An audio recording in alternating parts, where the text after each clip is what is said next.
Confirmed. All right, thank you. We'll now call the meeting to order. For the record, we have Commissioners Brown, Bickerton, Shepard, and Smith present. Now we will stand for the Pledge of Allegiance. Pledge allegiance to the flag of the United States of America, the republic of which stands one nation under God, indivisible, liberty and justice for all.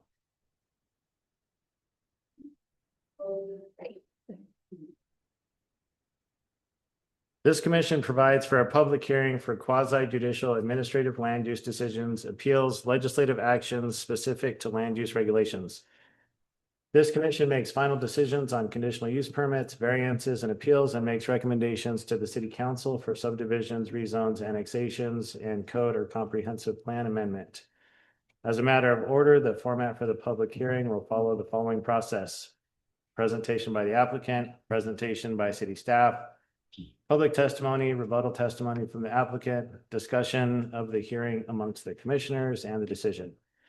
Again, if you wish to give public testimony, there are some general rules to abide by. No person shall be permitted to speak at the public hearing until the person is recognized by the chair to do so. The commission will not address those who speak out of order. If you have questions, you may ask them during your turn for public testimony. The applicant can respond to them during the rebuttal, or the commission can ask the question of staff during the discussion. Sign-up sheets are at the front if you wish to give public testimony. No person shall be permitted to testify at the public hearing unless recognized to do so. And if in person, such person has signed their full name and their residential address on the sign-up sheets. Clearly state your name and address into the microphone at the podium. Do we have any changes to the agenda, staff? Chairman, none to be noted by staff. Thank you. All right, thank you. Then we'll move into item 4, which is the consent agenda. We have 3 items on the consent agenda. The consent agenda includes items of business which may not require separate discussion. From time to time, we may move an item to the consent agenda. At this time, I see that there are 3 items that could potentially move to the consent agenda. Before we get to those items on the consent agenda, we do have approval of the minutes from June 17th, 2026. We have item B, CUPFY 2026-0005, which is a conditional use permit. Hatch Design Architecture is requesting a CUP for a new 74,000 square foot storage facility. This is moved to a date certain of August 19th, 2026. We have item C, SUBFY 2026-0002.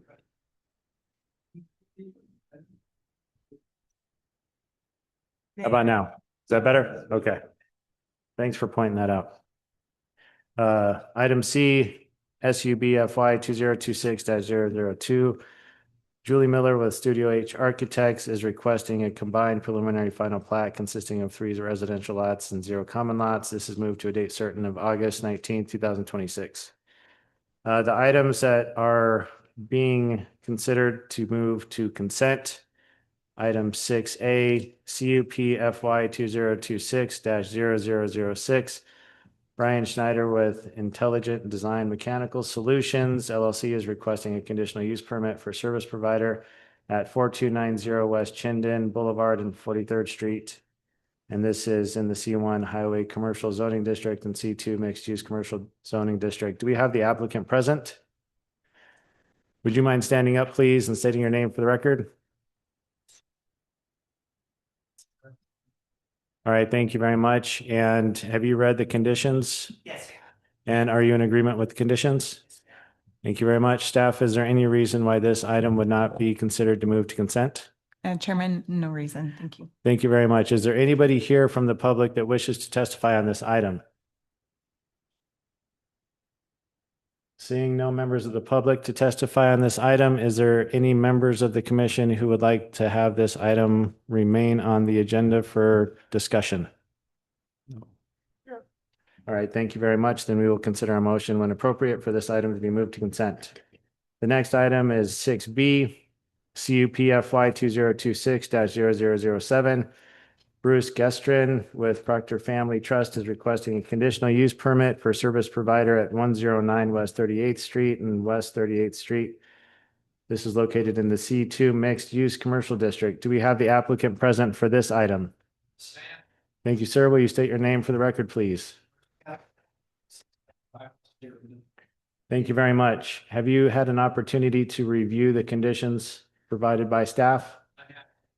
And do you have any reason to want to discuss this matter, or are you accepting the conditions as written?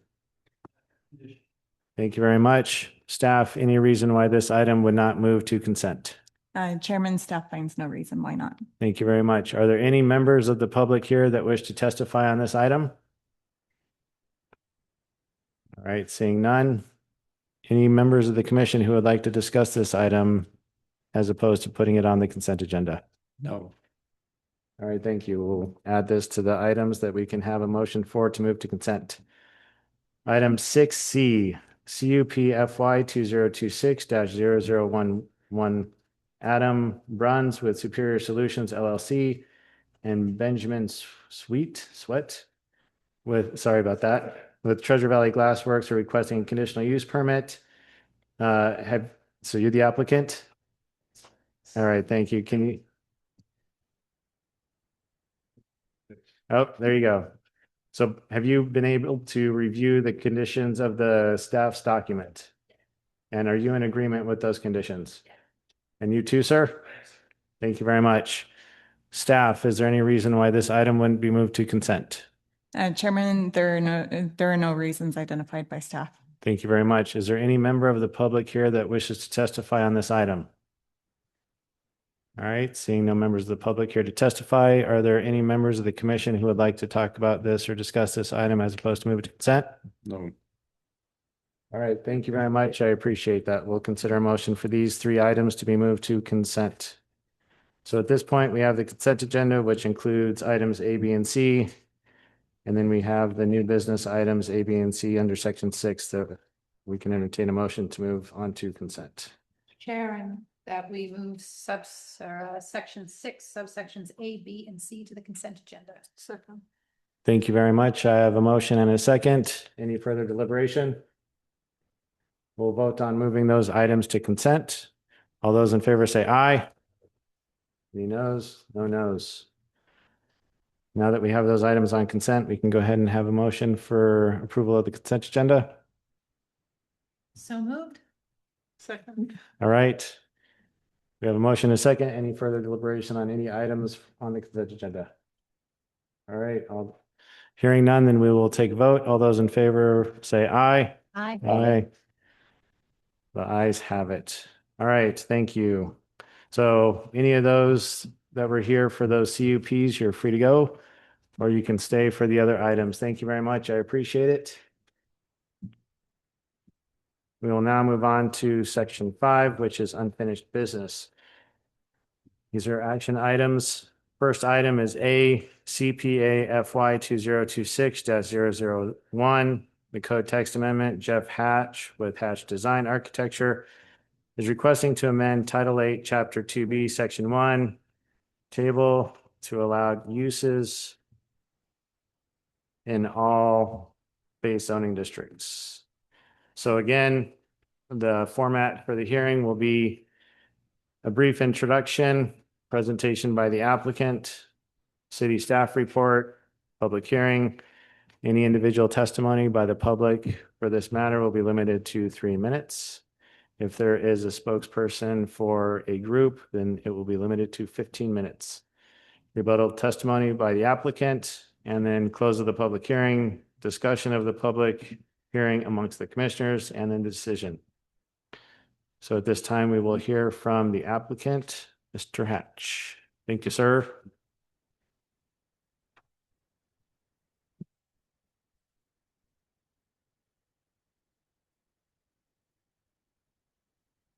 Good evening, Jeff Hatch with Hatch Design Architecture. Our address is 200 West 36th Street, Garden City, 83714.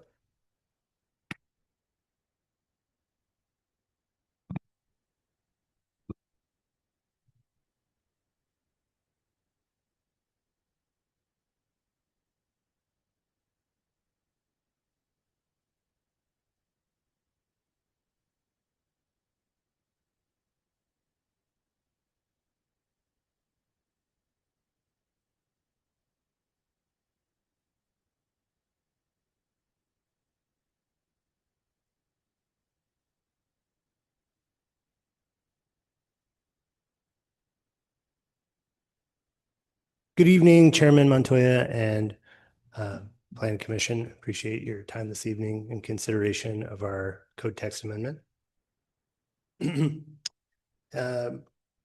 Our application was originally submitted in January, and from there we went to design review, we went to planning and zoning, we went back to design review in April, and now we're in front of you again here in July. So from those comments, there were predominantly 5 text amendments that we're proposing.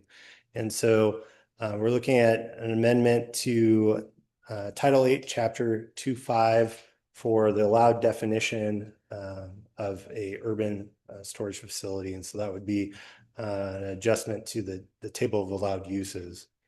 And then with that in the subsection, we're establishing that land use with specific standards that make this use type of urban storage different from a traditional self-storage. Adding that definition as well as the parking requirements. And then lastly, Hannah brought up there are a range of overlay districts that this would have to be complementary to. And so we're working with staff for what those conditions would look like. So from our recent design review and staff comments, there were predominantly 4 things that we wanted to both bring to your attention, but also have some feedback or discussion.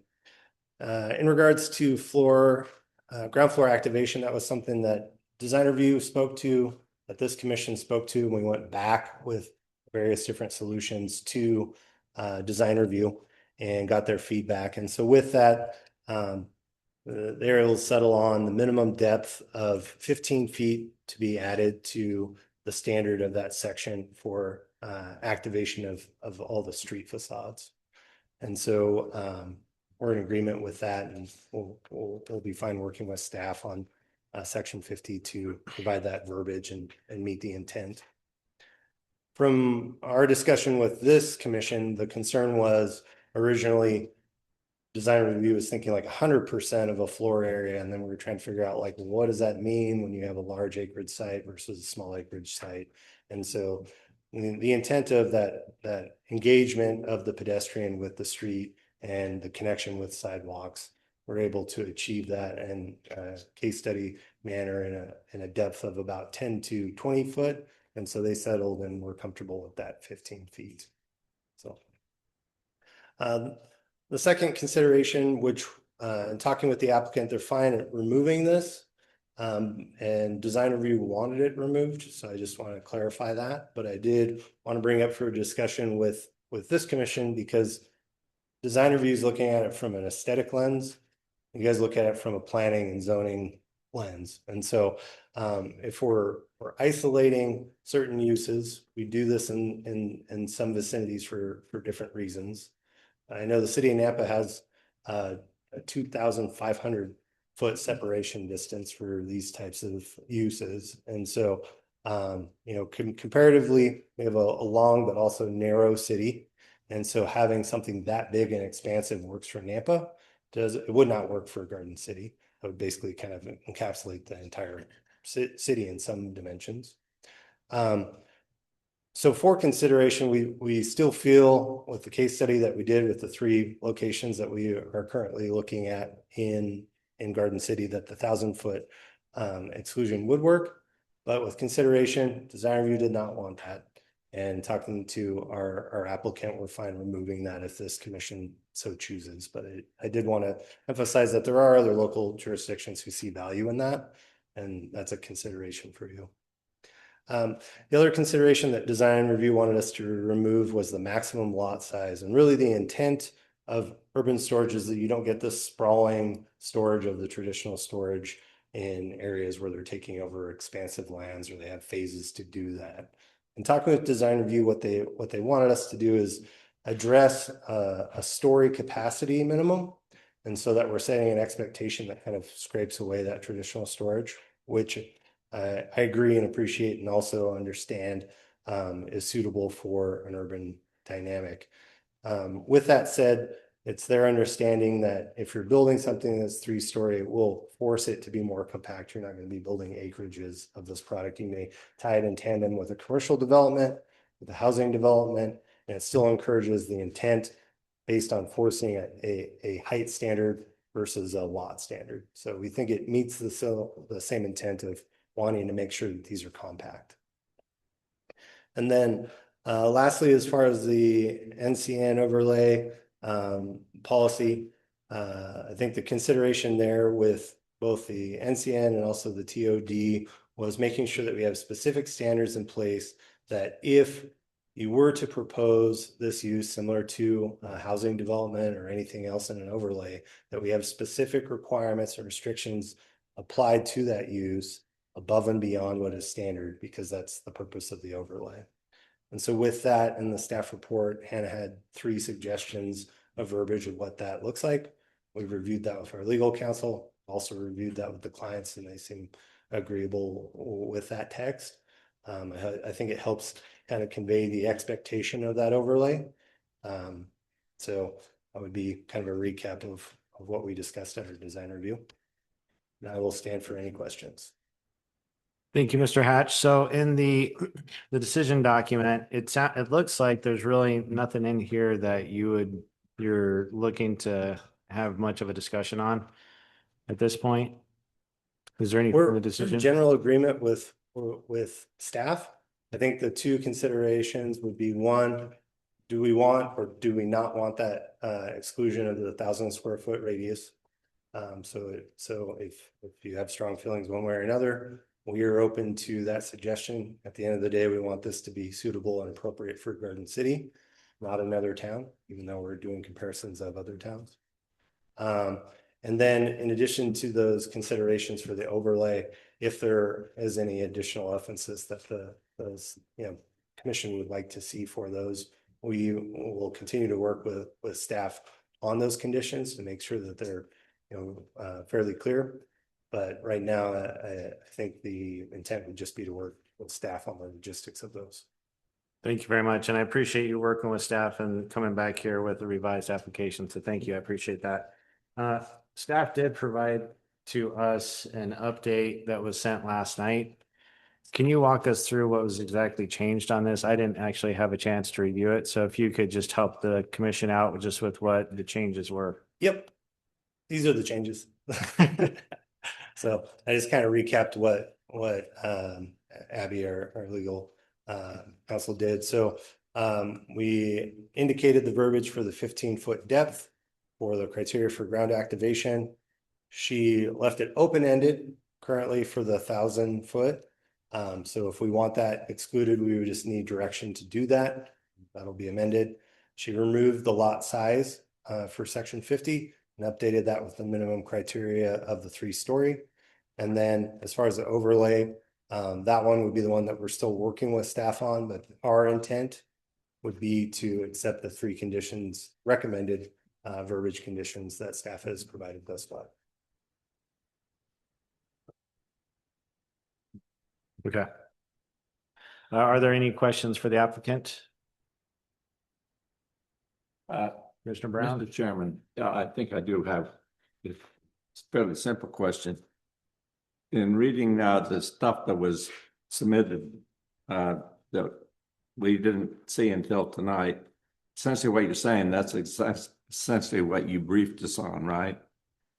Commissioner Brown, that is correct. And from our design review hearing, which was Monday or Tuesday, we wanted to make sure that we provided a late exhibit responding to that so that you have the latest and greatest of information based on the feedback we got from design review. So, Mr. Chairman, then if I understand in reading that and listening to what you said, essentially there are only 2 issues that you at this point would appear that we need to have a little bit of a discussion around or between you and the staff, and that would be the question on the 1,000-foot separation, whether we call it, then the question there would be whether we even want to have a limitation. And number 2, if you want to describe it as a radius or as a distance, between properties. Is that correct? Commissioner Brown, that would be one of the questions. That would be the That- kind of yes, no question Yes. that we have. That And then is. the other one would just be any considerations, since the staff sees an immense amount of projects come through the city. If there is any considerations from your knowledge that we would want to apply to those overlay districts. Understand. So that is an issue that we will need to resolve between you and the staff and for us. And the second issue, among all of the others that were presented, is the question about urban storage being within an overlay district and how that would be handled. Am I Commissioner correct? Brown, how we've understood it with design review and with staff, that's going to be proposed to be handled with specific criteria, similar to if you're doing a housing project in an overlay, you have additional criteria that has to be met. We would be doing the same thing for the urban storage. We're just working with staff on the logistics of what those look like. Currently in the staff report, there are 3 text verbiages of what that looks like. The consideration The answer is that would be yes. So there would actually, it would appear to me then we only have two issues that we really have to resolve. correct. Thank you. Yeah, and Commissioner Brown, that might be, we say no to it in the overlay districts, or we amend what's currently Right. being proposed, or we have them work with staff. That's So, correct. any other questions for the applicant? All right, seeing none. Thank you, Mr. Hatch. I appreciate it. Thank you. Yeah, candidly, our design review hearing earlier this week was really good. I think the feedback of coming back to them was very helpful, and they were able to help narrow down a lot of the text concerns. So I appreciate that request as well. Thank you. Thank you. All right, Ms. Veal.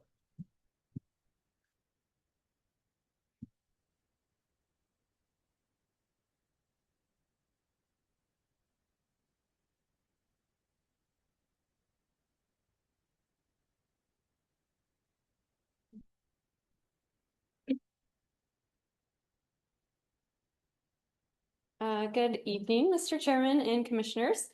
Jeff did a great job kind of summarizing exactly what the application is, and you guys are relatively familiar with it, so I won't get into too repetitive of a conversation. But the use of urban storage previously proposed as Class A storage facility has now been changed to urban storage, as the commission requested at their April planning and zoning hearing. It remains to be a conditional use within the C2 zoning district, but then also has been proposed to be a conditional use in that C1 and LI zoning district, which is an update from previously proposed code. It's also been changed to fall under that specific use standard of code, so 82C50 instead of 82C37. It has been updated to be a conditional use within those overlays under 83A1 code, so that is an update, as Jeff was mentioning. There also are new charts within the parking code for both vehicles and bicycles, and the definition of urban storage has been updated in that 87A. So just a little bit of history regarding the application. It has gone through a couple different iterations of code. The most recent, which is what the staff report is based off of, is those June 22nd resubmittals. Jeff and his team were able to submit a late exhibit late last night. It is online for the record. I did print it for all of you commissioners to also reference here in person. But it is a late exhibit, so you can choose whether or not to, allow it into the record or not, and that's up to your discretion. Another update is from the July 13th City Council hearing. It was continued from what would have been the July 27th council meeting to now the August 10th. So we have a little bit of more buffer time between today's recommendation, if you get there, and then City Council's decision or first time that they're seeing this code. Some of the items that I want to say that the applicant has addressed, so we don't need to figure them out, is they added the asterisk to urban storage to indicate that it's in that A2C50 section of code. They updated it to be a conditional use, like I said, in the C2, C1, and LI zoning districts.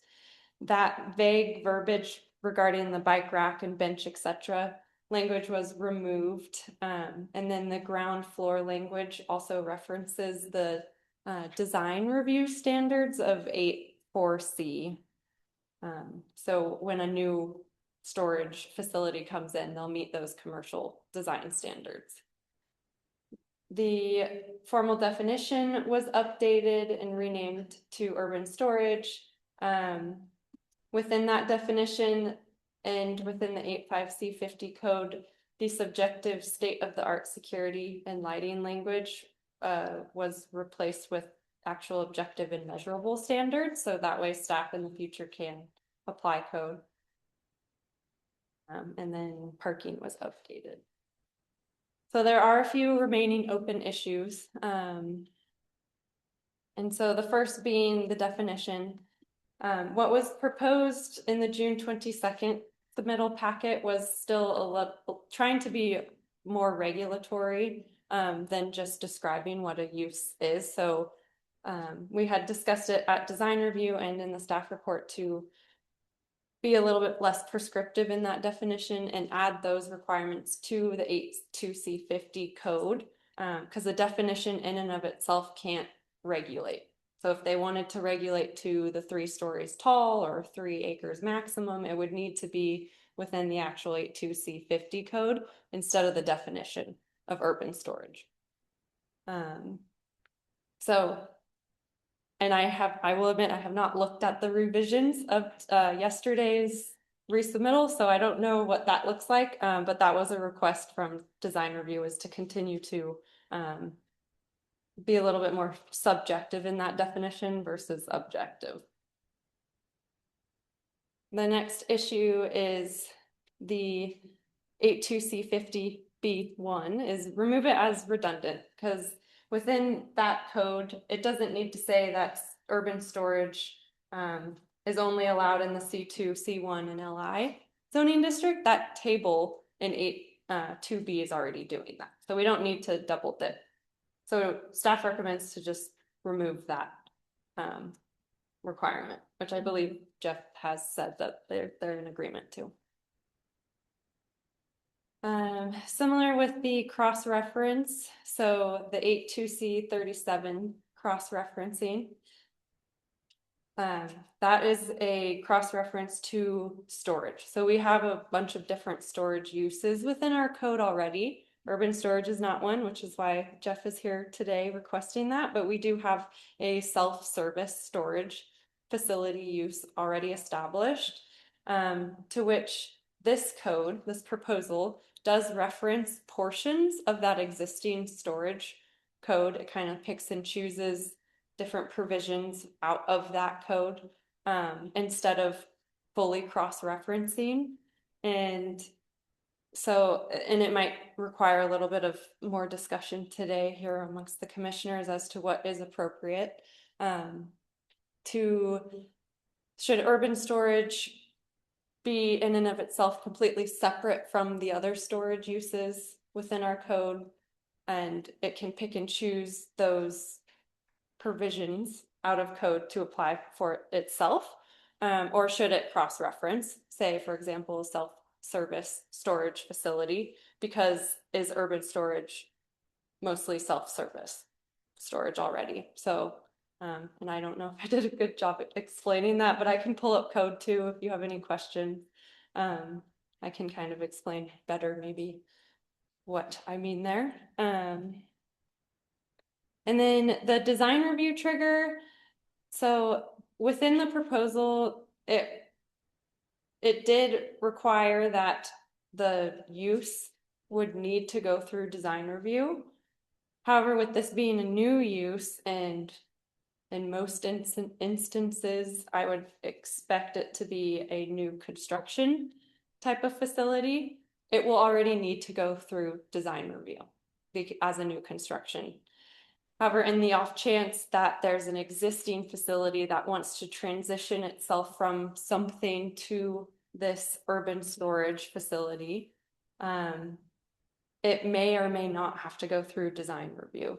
If it's just an internal, like retrofitting of an existing warehouse or something to this urban storage, and it doesn't touch the outside of the building, then it doesn't need to go through design review. So staff is asking for clarification from the applicant, whether or not their intention is to make every urban storage facility, new or old, go through design review once requesting this conditional use permit, or if it's truly just going to fall onto the new construction of urban storage. As drafted in that decision document, it is to require all urban storage to go through design review. And last but not least is the overlay conversation. So we have the urban storage within that table of 8.3A1 is a conditional use permit, or proposed to be a conditional use permit. However, and this was brought up in the staff report originally too, it's the intention of these nodes, whether it's the transit-oriented development node or the Green Boulevard corridor node or neighborhood commercial node, that's the other one. It's to have more of an active, vibrant kind of neighborhood. The comprehensive plan is not legally binding, but it does create that vision for that neighborhood. So transit-oriented development node is asking for higher density types of uses. We often see like podium-styled apartments with parking and coffee shops, or bus stations, something along those lines. Again, not required, but that is essentially the vision. It's trying to get a denser population within those quarter-mile radiuses to just be more active and dynamic, I guess. Similar for the neighborhood commercial node, but maybe not as dense. It has a little bit more flexibility. And then the Green Boulevard corridor is Chinden and State Street and Glenwood. And that's more trying to get, the garden back in Garden City and getting that tree-lined boulevard. So it speaks more to beautifying those landscapes along those active corridors. So staff has an ongoing question of, is an urban storage facility appropriate within these overlay zones and the vision that the comprehensive plan sets forth for these zones and overlays?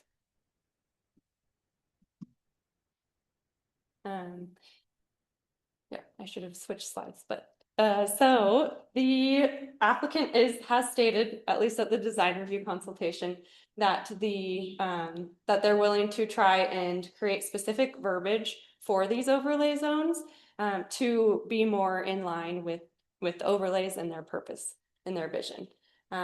It was not in the June 22nd resubmittals. However, I do believe it is in the July 14th, what was submitted last night, but I have not quite looked it over yet. And so that could be up for discussion tonight, what's appropriate there. And of course, I can continue to work with the applicant and their team to figure out appropriate verbiage as well.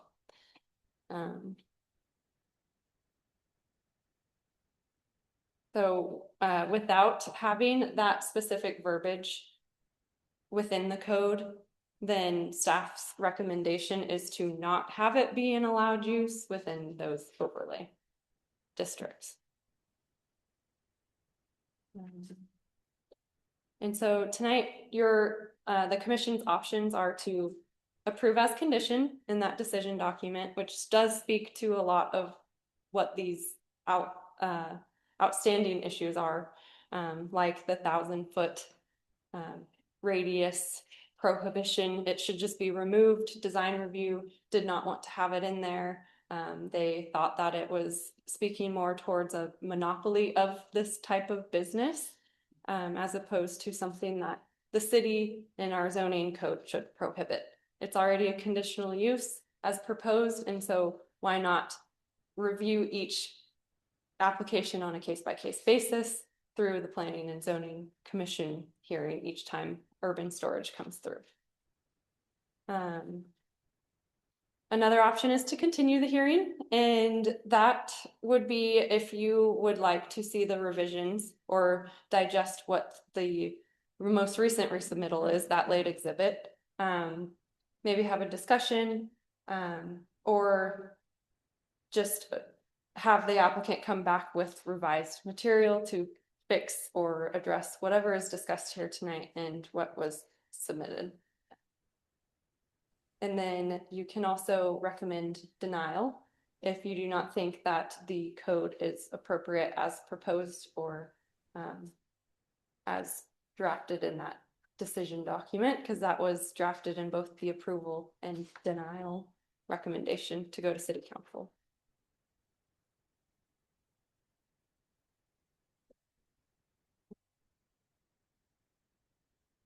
Yeah.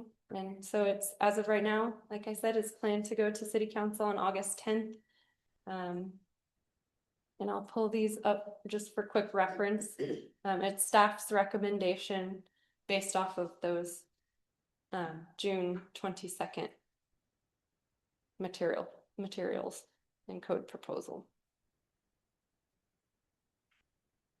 Stand for any questions. Thank you, Ms. Veal. I have a couple questions just to make sure that we're on the same page. So with the conditions, we have most of the items that you've identified as issues resolved within the conditions. Yes. If I understand correctly, it would be 1, 2, 3, 4 is a question regarding the 1,000 feet. Or I'm sorry, 4 is. 5 would be a question on how we want to either cross-reference or restate.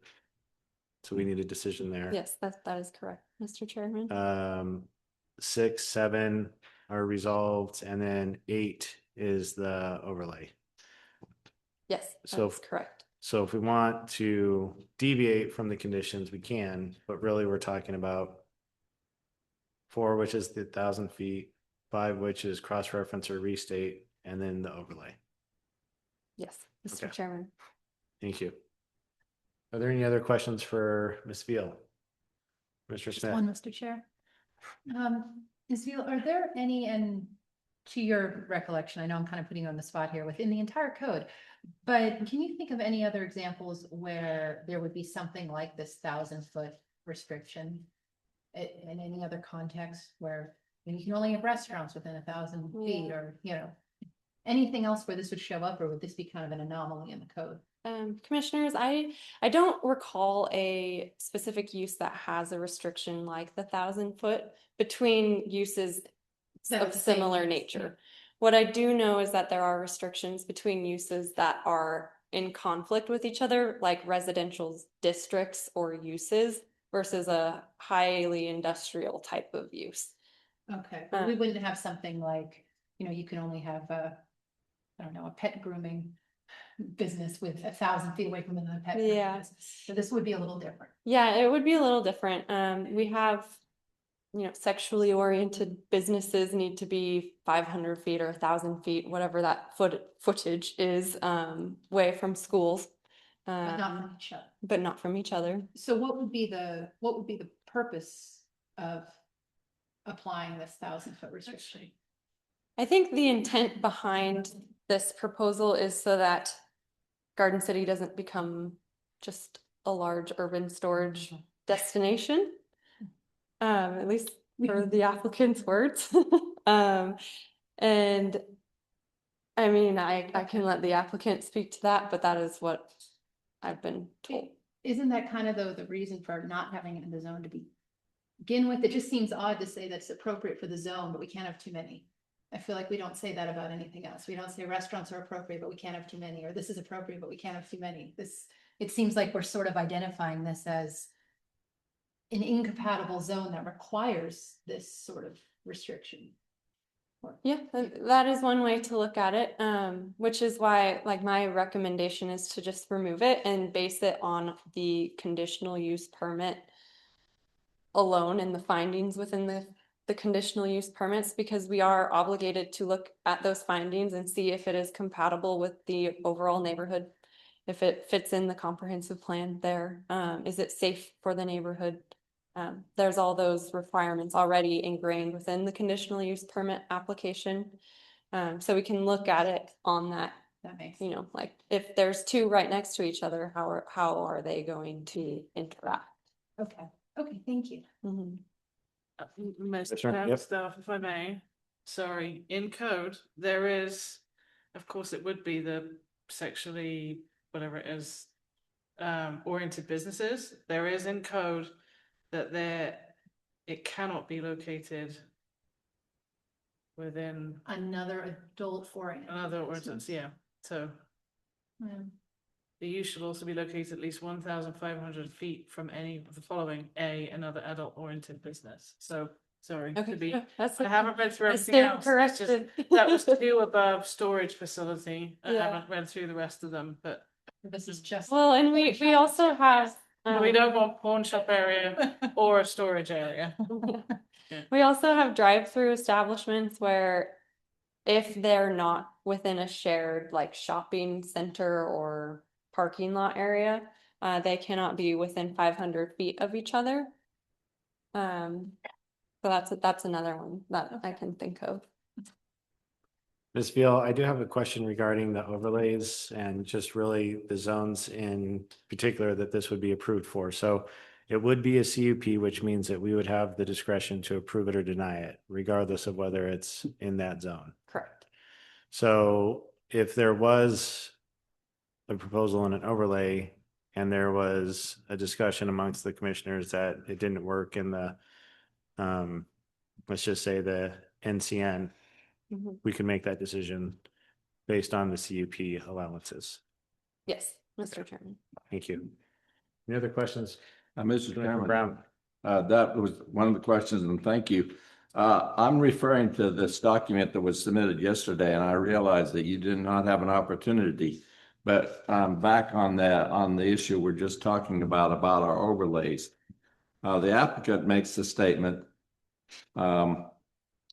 applicant's understanding is that their proposed project location is not within the NCN or transportation-oriented development overlays, but is located within an activity node, which is in our comprehensive plan. First of all, what they're going to do here, obviously, is it's not just for their application, because what we're trying to do we don't know how many of these will come along in the next 20 years, but so the fact that theirs doesn't apply, it sort of doesn't, we still have to deal with this. But I have a question. What about his comment that they are within an activity node? Do we treat those as like an overlay district, or do we have a specific overlay? I don't think we do. Commissioners, so we do have a specific overlay. It's not very robust. That's where it's that 83A1 code that's being proposed as amended. So we do, but it's not very robust. So there's not a lot of requirements, which is where staff is saying we should add specific requirements to the use in and of itself under that 82C50. So that way, if it does fall within that node, then it needs to provide X, Y, and Z. So it's not necessarily that if it's within that overlay per the code, because that's voluntary. The way we've applied that code is voluntary. At least the applicant can say we want these extra overlay code requirements to apply, which is different than saying if you're within the node, then you need to provide X, Y, and Z. Then that had me regardless then, And let's go back to the two that where we mentioned, we know we have overlays. NCN, I can't remember what that stands for, but transportation oriented development overlay. The way it's written right now, if they came in, let's say that they were within one of our code designation areas, they could, if they, not this one, but some other one, they could still apply to do that, but it would have to go through the conditional use process. Am I correct? Yes. Yeah. All right, thank you. Mr. Chairman, may I- Yes, this is more a question for my understanding. So I understand that there's the minimum of 3 stories in height. Is there not a maximum of stories in height? Where, Commissioner, so the maximum would be based off of that zoning district. okay, thank you. any other questions for Ms. Veal? I have a question. It's just from the information that we got tonight, the red line code, the definition. This is a little outside of what we've been talking about, so I'm sorry. But it's like talking about the urban storage, contemplating that vehicles can be stored there, but it also says that, like under 8(2)(c)(50)(c)(1), that ground floor building area cannot be used, like storage units shall not be located on the ground floor of any public street facing facade. So are we saying like vehicles can be stored on the ground floor? I'm assuming it would be on the ground floor if it's a vehicle. Like, as long as it's not on the front facing, because it also says like, all ground floor building area along any public street facing. I guess that's that's the difference, is the public street facing facade, right? So I just want to make sure that wasn't, I think I answered my question as I was writing it, or as I was talking about it. I was thinking vehicles, or I was thinking there couldn't be any storage on the ground floor, but they just can't be on the public street. Correct. Yeah. Okay. Yes. you. Commissioners. So I think the intent is to, because this was what was being bounced back and forth last time, right? Was design review was saying the whole ground floor, all of it. And then the commission said maybe just street facing facade area, not the entire thing. And so the applicant came back with the commission's recommendation, saying the frontage which is facing that public right of way would need to be dedicated to other uses other than storage. And so that's what the definition is trying to get at explaining and requiring. And then at the design review consultation on July 6th, it was further expanded on where it was recommended to be at a 15-foot depth of that street facing facade. Because the question was, what does that mean? Is it a 5-foot frontage depth, or is it 100 feet? And so it has to be at minimum 15 feet based off of that discussion. Okay, thank you. That helps me understand. And then Commissioner Shepard, you're saying that there's language in here that talks about vehicles being stored outside? In the definition, not outside necessarily, it just says in the urban storage, well, it would be inside climate controlled units that are leased or sold to store material, including but not limited to goods, wares, merchandise, or vehicles. Oh, I see what you're saying. So- Okay. Yeah, so that's what triggered me to ask the question. And commissioners, so that is direct copy and paste from the existing storage facility, 8(2)(c)(37).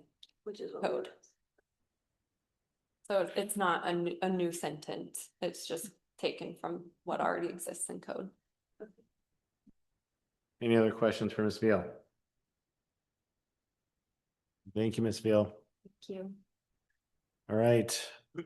At this point, we will call for public testimony. Do we have anyone signed up to testify on this matter?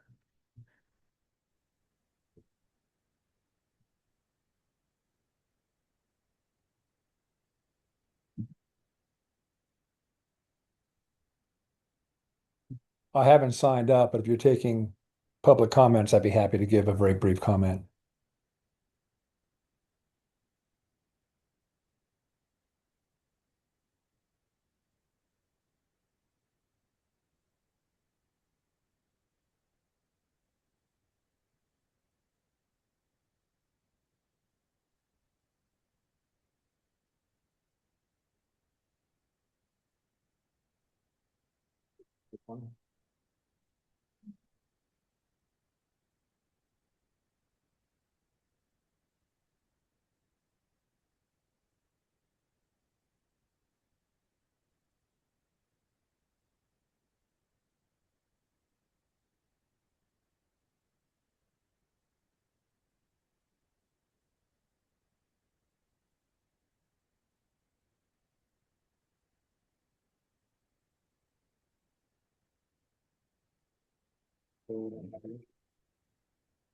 Right, so there's no one signed up to testify on this matter. Is there anybody from the public that's here to testify on this that we may have missed?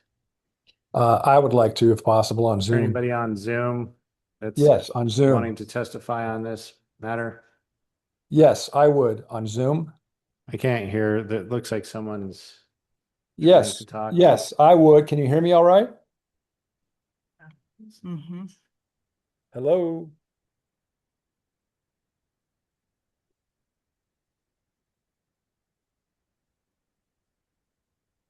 Can anyone hear me? Maybe you have them. Brad, we can't hear you. Oh, I'm sorry. I got my volume all the way up. I've unmuted. I don't know what else to do.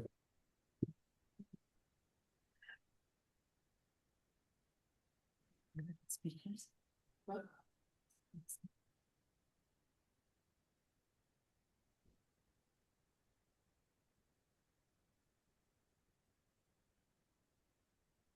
Still no luck? Not yet. Oh, could you hear him?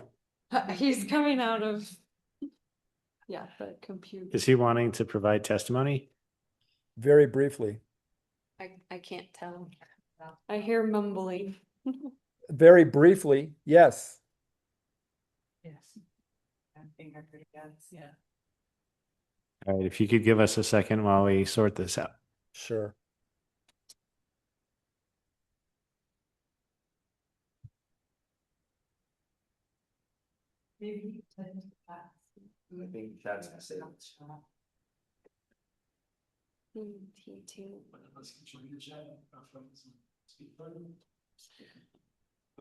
Yeah, possibly. Let's see if we can.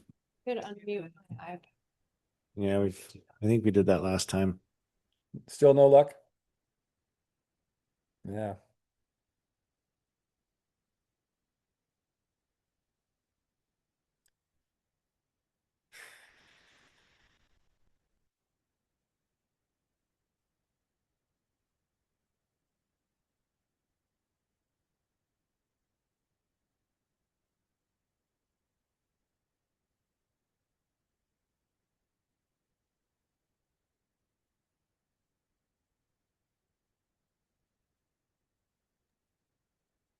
Hey, Brad. Yes, I'm right here. Sounds like you're in outer space. There's an echo.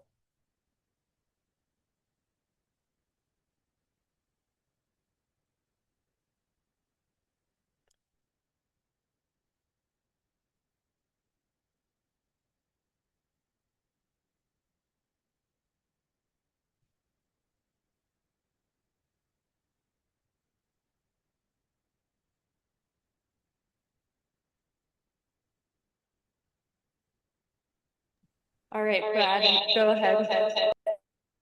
Can you all hear me okay? Yes, we can hear you. Okay. I was, first of all, thank you for your service. I really appreciate what you do. Much of what I would normally say would, I suppose, come at a hearing for a conditional use permit for this particular enterprise, but I'm concerned, after tuning in tonight that apparently there was an additional submittal last night that I haven't seen, unless it's that table 83-A. It's kind of odd that the public has not been allowed to see an additional submittal prior to right now. In fact, we still haven't seen it. Um, I remain concerned regarding the comprehensive plan, the activity node overlays, and the intent to make Garden City a garden city. I've always been very complimentary towards the planning commission and the city council for all they do to emphasize that fact that Garden City, put the garden back in Garden City, but 42nd Street's a very crowded street. It's a very busy street. I've talked about the parking issues ad nauseum for the past year and nothing is ever addressed. I just don't see how changing the zoning to allow for a minimum, I guess, of a 3-story storage facility, and I don't know what the maximum is consistent with the good work you've already done in formulating the comprehensive plan.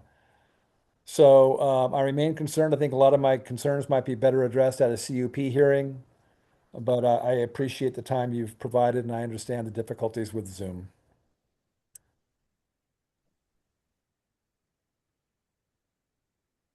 Were you able to hear me? We're good now? Second. Were you able to hear what I just said, or should I All right, repeat it? Brad, we did hear your testimony. Thank you very much. I appreciate that. Is there anybody else that's here tonight to testify on this matter? All right, seeing none, then we will turn it back over to the applicant for rebuttal testimony.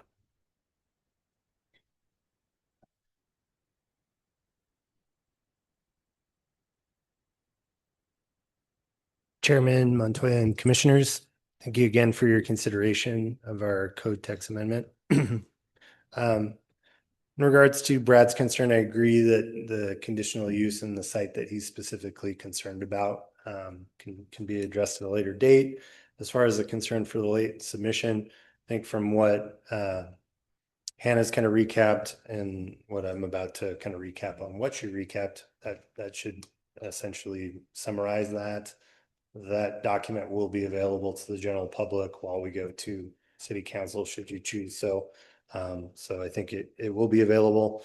The intent of his concern is that we address the overlay, which is the same thing that Hannah wants us to address, the same thing that we've brought up that we want to make sure is specifically coordinated. So just briefly recapping the 5 items that I started with, Hannah kind of reemphasized those and I'll kind of go back to those. So as far as item number 1, we're in agreement with revisions of the definition and feel comfortable working with staff for that. Item number 2, we would be removing that. That's understood and agreeable. Item number 3, there are really only 2 definitions that we find as a concern of just kind of blanket accepting the definition of self-storage. And I think the intent with our, not pushback, but our dialogue would be, I don't want to accept something that is counterintuitive to what we're trying to do. So section 8(2)(c)(37), if we look at the specific use standards of self-storage, section C1 specifically says you can't have dwellings. Well, we want to have dwellings potentially. We want to be able to have a mixed use, vibrant product. And if we're explicitly saying you can't do that, it's counterintuitive to what we're wanting to do.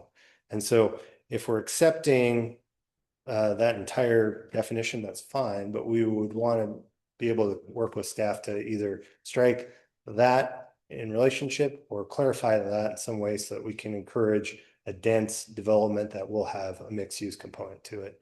Much the same, item F1 in that same code section identifies various means of enterprise manufacturing and then different uses outside of just storage. And that's again, something we want to emphasize on the street facade and encourage within these developments. And so we find those counterintuitive and distinctly different from self-storage versus urban storage. So either striking those 2 or working with staff to make sure that we have verbiage that clearly encourages these types of developments would be our intent with item number 3. If that can be achieved by just removing it and allowing that to be the same definition, we're fine with that as well. Item number 4, if we want to do design review throughout for everything, agreement with that, it's not a concern. And then as far as item number 5, the consideration of that specific text for the NCN and the TOD would be something that we would continue to work with staff on. If this committee would choose to want to see that verbiage, we can certainly bring that to your attention. If you're comfortable, or we'd be fine working with staff on that verbiage as well. And I will stand for, well, And then as far as the other items, so the cross-reference, the only concern would just be those two, C1 and F1. Item 4, similar to drive-throughs, we have that code. We have code elsewhere. If we wanted to strike it, we're fine with item 4 just being struck. And then the overlay for item number 8 would be the one that we would want to work with staff on, just comparing those. So I'll stand for any other question. Thank you, Mr. Hatch. Any questions for the applicant?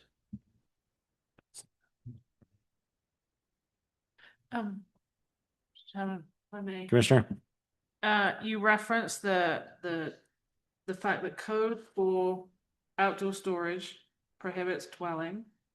But for this, you want dwelling, but my understanding it's using the storage for dwelling versus having residential areas around it. I was trying, I couldn't pull the code up quick enough, but is that correct? The current code for outdoor storage is that you may not live in that storage, which is different to what you're saying, what you were saying.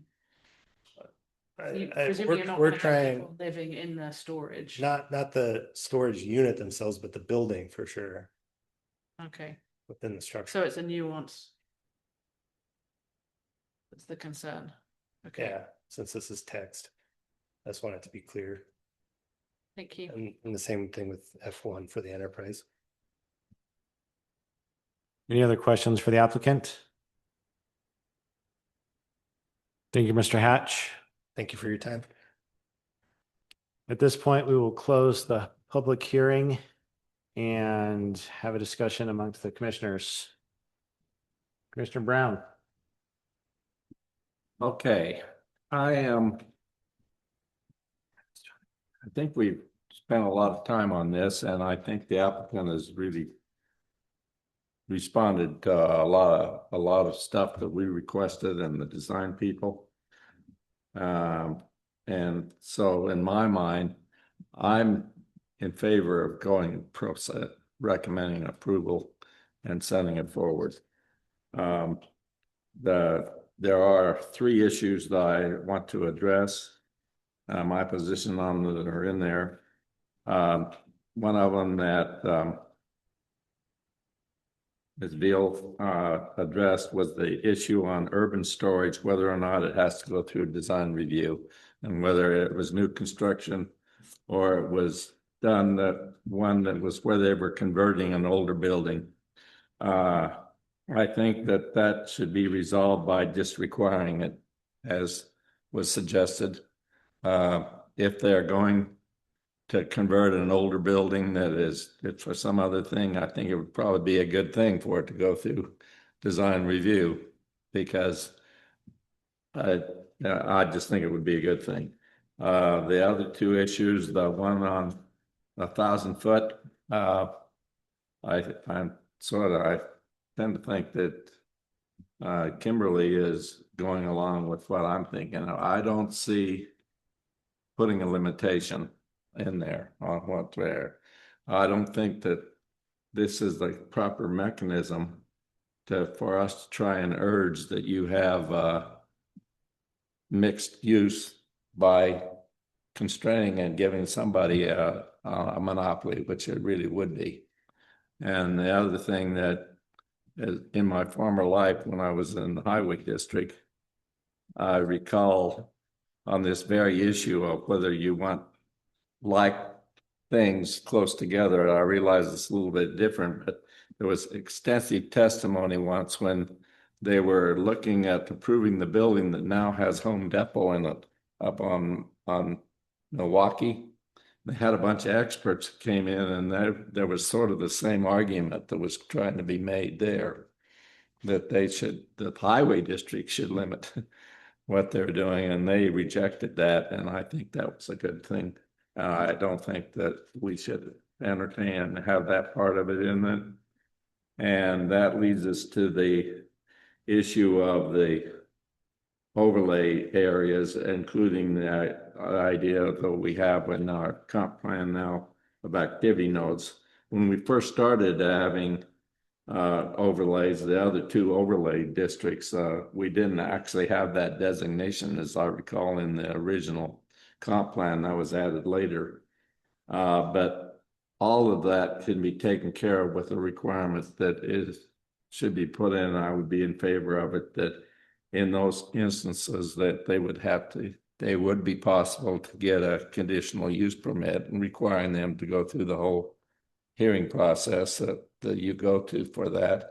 And that would make it possible for one of these, if it fit in with what the plan was, that it could be approved on a conditional use basis. So I think that's the language should address that as I suggested. So Commissioner Brown, on your comment regarding the overlay, would it be your position that the applicant would need to work with staff on further descriptions of what is acceptable in those areas? Or are you saying that we're okay with the condition as written?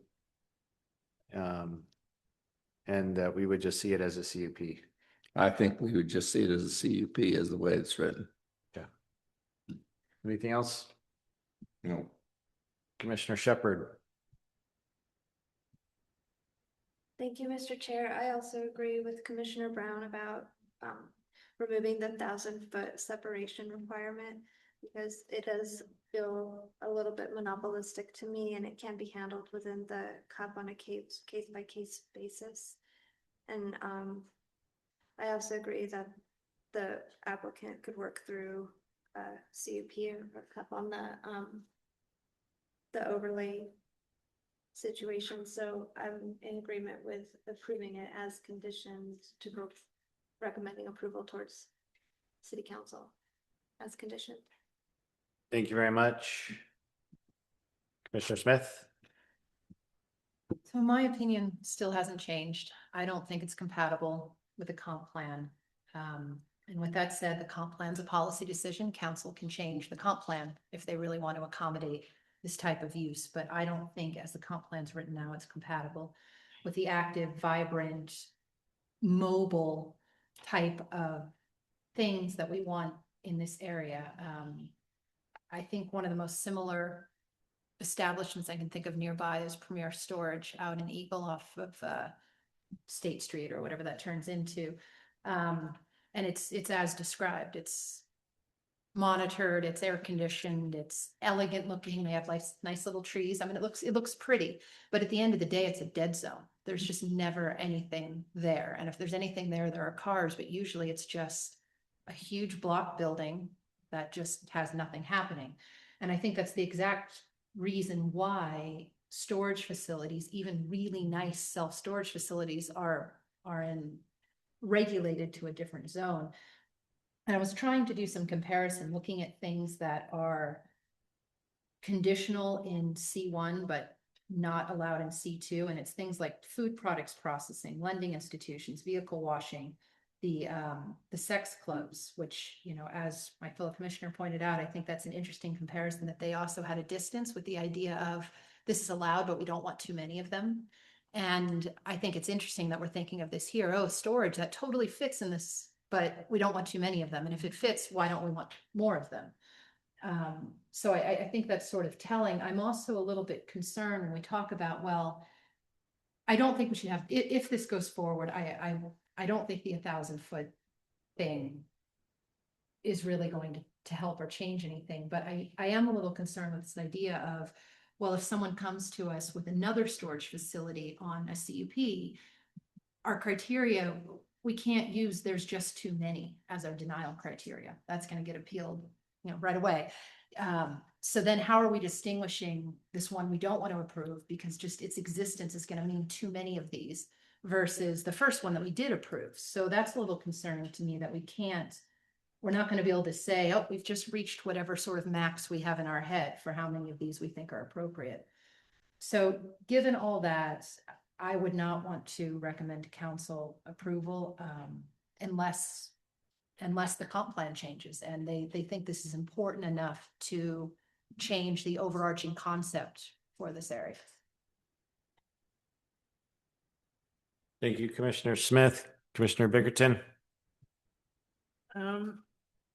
Chairman, I'll just be honest, I'm actually struggling with this, so I could opine, but Well, you weren't here for the first. I missed the hearing, first so- one. Unfortunately, I haven't had time to digest this recent document. I'm still stuck on the fact that some of the assertion that they don't want the language that's currently in code that relates to outdoor storage doesn't apply to this, and so I'm still catching up because that's not what I read it as. So I'm going to be very honest, and I might just abstain because I'm erring with my commissioners to the right. I'm struggling to see how it fits with a comprehensive plan and Garden City, but I may abstain from voting. All right, thank you. So I've heard from the other commissioners. So in response to Commissioner Smith, the way that I'm looking at this is a way that we can provide an amenity for the public in an area that we're looking at, that we're trying to increase densities at, which means that I think that there's going to be limited space for storage. And if we're going to continue to build up and we can't build out and limit the amount of vacant land that's available for storage and limit parking and want people to have toys to play with, and I think storage is an amenity that would be fairly useful in areas that there's limited space. I'd also say that the likelihood, in my opinion, of having Garden City turn into a storage haven would be significantly unlikely, just because the market's going to tell you whether or not you're going to need storage. These projects are multi-million-dollar projects. And so for them just to put it up, just for the sake of putting it up, seems highly unlikely in my opinion. So for me, I would just, I would say it's a needed amenity. Now, I would agree with Commissioner Bickerton on the inability to review the code and the lack of us really being able to get into it because we haven't reviewed it. I think generally from my perspective, applicant has done a great job of coming back and trying to get it to where we have mentioned and working with design review. I would say the conditions 1, 2, 3, 4, in my opinion, would need to stay in as drafted. I completely agree with eliminating the 1,000-foot separation. I do think that there's some ambiguity that needs to be worked on in condition 5, just because I don't want there to be any type of confusion as to what is allowed in that definition and what's allowed in that type of storage facility, especially if we're trying to avoid traditional storage. The condition 6 and 7 are resolved, and then it would be 8. In my opinion, because I haven't been able to review the changes that were proposed, I don't feel comfortable as what they are saying and really thinking about how they're being applied to those overlays. I do feel like there is a sense of ability to work through that in a CUP. However, I don't know what that change said. So I feel a little incomplete there. But if we do have the mechanism to allow staff to work with the applicant in advance of the commission and have it ready for the commission with a caveat that P&Z is recommending and they're working with staff. And of course, council can remand this down if for some reason they want us to review it again. So I'm generally in favor of the conditions as written, with some additional comments that in condition 5, that the applicant would work with staff to resolve and make clear that this is distinct from traditional storage and other uses. And then on condition 8, work with staff to be cohesive with the comp plan and the overlay district so that we can apply those standards in the overlays. So that's my position on the matter. So any other discussion? That's Mr. Chairman. I would like to comment on your discussion. I understand your reluctance. If I understand what the staff told us, though, maybe the proper thing to do to resolve some of your questions and also that are in my own mind, and I presume from the others. We could continue this to our next meeting. If I understand what we're saying, they have changed the date, which it was going to be heard by the city council. So we have another meeting that they would give them an opportunity to meet with them, and then we could take a vote based upon making those changes, and we could actually see, before I address your issues that you have with 5 and 8, that would give us an opportunity to really look at it. And rather than trying to recommend approval based on the come, if you will, we don't need to do that. So maybe the proper thing is, and you might want to ask the rest of the commissioners that rather than not recommending approval tonight, is continue it. Then it would give an opportunity for the staff to work with the applicant specifically on how, if we're going to take care of the overlays by making it more specific about how you would apply the CUP process. That gives them an opportunity to do that and resolve the other issue that you had with the other requirement, which number 8. I don't have a copy, unfortunately. I can't pull it up on here. Ms. Veal, Ms. Thornborough, No. would there be time for us to continue this and then hear it again with potential changes prior to council in August? Mr. Chairman, there would not be. So it's currently scheduled for August 10th City Council, and the commission meets here on August 19th. So they're about a week I off. misinterpreted that. If you wanted to move it forward, I think one way that you could do that is a motion that would allow. We could still do that, and that would just, it would force it to be delayed to the following month. If you're saying about continuing? Yeah, if we did that, if we continued that, I would presume that then they would just change the city council time, and city council wouldn't consider it till September. And is there enough notice on that we would be able to hear it again next month? Yes, Mr. Chair. Essentially, tonight's action would be that notice. Okay. I would feel better if we could do something like that. And some of the other commissioners are indicating they would also. Okay. We might even be able to persuade Kimberly to change her mind. Always open to changing my mind.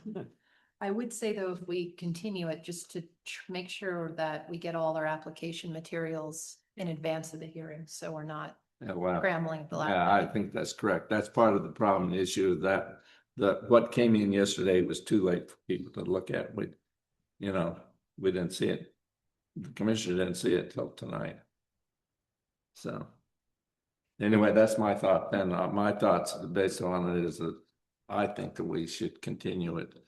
And then that we'd continue it to the next meeting, along with a bunch of others, right? And just for the sake of where I'm at with the applicant, I think fairly resolved on all the conditions which have been taken care of. In my mind, condition 5 needs to be worked on with staff, and condition 8. So with that, if there's no further discussion on this item, then I'll stand for a motion. Mr. Chairman. Commissioner Brown. I would move that we continue this the hearing for CPA FY 2026 number 1 to a date certain of August 19th, 2026. Second. I have a motion and a second. Any further deliberation on this? Hearing none, we'll take it to vote. All those in favor say aye. Aye. Any noes? The ayes have it. Thank you, Mr. Hatch. Have a break. All right. We will at this point take a 5-minute recess.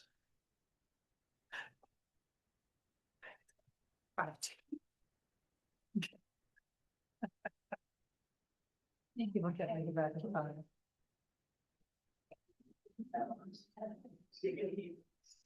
Bye. Sorry.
Be heard under unfinished business and action item 5B, SAPFY 2026-0001. And this is a proposed specific area plan to create a zoning district and rezone properties located as identified on the agenda.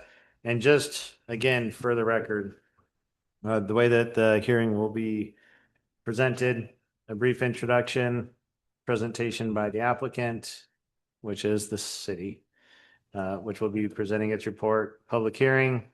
There will be individual testimony that will be limited to 3 minutes per person. or 15 minutes for a spokesperson.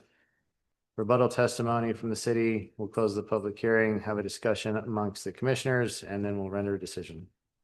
So at this time, turn it over to Ms. Thornborough. Chairman, thank you, and members of the commission. As the chairman has noted, I will act both in the capacity in one presentation as the applicant and as well as giving the staff report.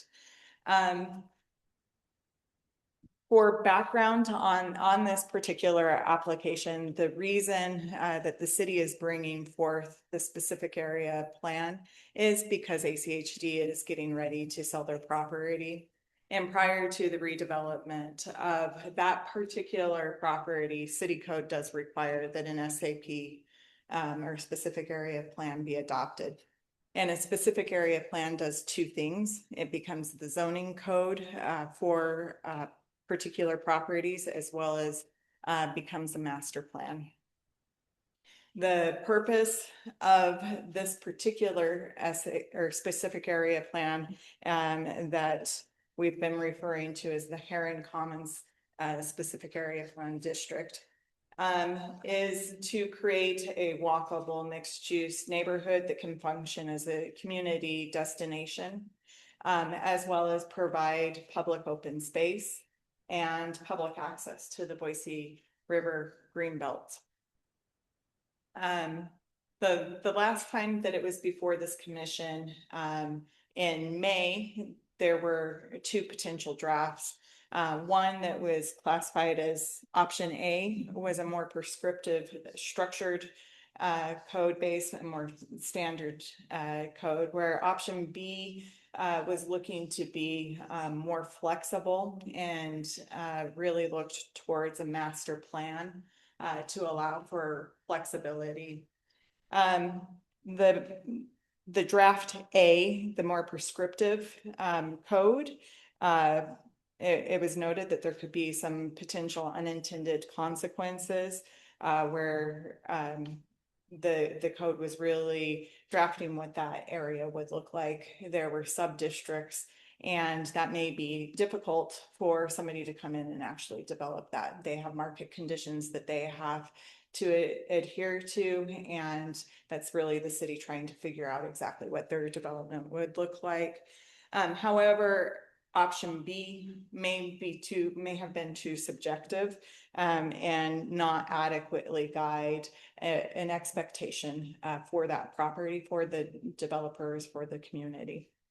And so right before, I think similar to the last application, 2 days before the hearing, we had met with the design review consultants, and they said this really needs to be some level of a hybrid. And I think that this commission concurred with that, but this commission continued the hearing and left it open and requested to have a joint work session with the city council. That joint work session did occur in June, and it was that hybrid a little bit more, where there were still prescriptive standards identified, but the master plan allowed for flexibility for alternatives that would be objective based to meet the purpose and objectives. The regulatory master plan would be required of all properties 1 acre or greater in the district, and again, the prescriptive standards could be adjusted through that regulatory master plan. It removed the sub-districts, but maintained the allowed uses and conditionally allowed uses. And so here we are tonight with draft 4 of the ordinance, where the draft 4 maintains prescriptive standards unless amended through that regulatory master plan process. There's been language added regarding the district framework, the interpretation hierarchy. So state and federal codes trump this code, as they do anyway, but just noting the hierarchy of what code is must be adhered to. And then there's an acknowledgement in the code that it's intended to be outcome based. So there are those prescriptive standards, but really it's intended to be the outcome of implementing the purpose and intent that's identified in the code. Since that joint work session with the city council, the language regarding the regulatory master plan itself has been amended. In particular, what can be amended, what can't be amended, and some of the findings. The required public open space, there is a target for 25% of the specific area plan to become public open space. However, that specifically can be amended for more meaningful open space. And so an example that was provided is if you just have a swath of grass, it just turns into a dog run. But maybe if you have a highly interactive but smaller space, it may be more usable in the long run. There's required greenbelt access at 300 feet or less. And that's one of the standards that can't be amended as proposed before you tonight. And then from the last iteration that was at the public hearing, the area adjacent to the greenbelt has changed quite a bit, where there's only a 30-foot setback. So it's not prescribing where that open space is going. It's allowing whoever develops that property to figure out how to incorporate the open space instead of prescribing that it's right there at the greenbelt. However, there's still, so to maintain that public feeling of the greenbelt, there's still 60% of the area that's required to be publicly accessible. And the height limit is 2 stories directly adjacent to the greenbelt. Previous versions prohibited ground floor residential altogether. The draft that's before you tonight conditionally allows ground floor residential. So somebody would have to go through the conditional use process to have residential use directly adjacent to the greenbelt on the ground floor. The adjacent existing residential language has been increased a little bit, or has been augmented, where there is a height limit for no more than 2 stories greater than what is the existing residential. So only 2 stories higher than the adjacent residences, as well as requiring step backs. However, there isn't that sub-district anymore in this draft.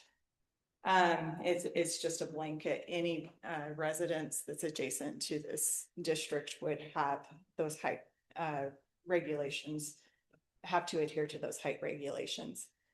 Connectivity remains constant, requiring 38th Street, Reed Street, and Adams Street connections.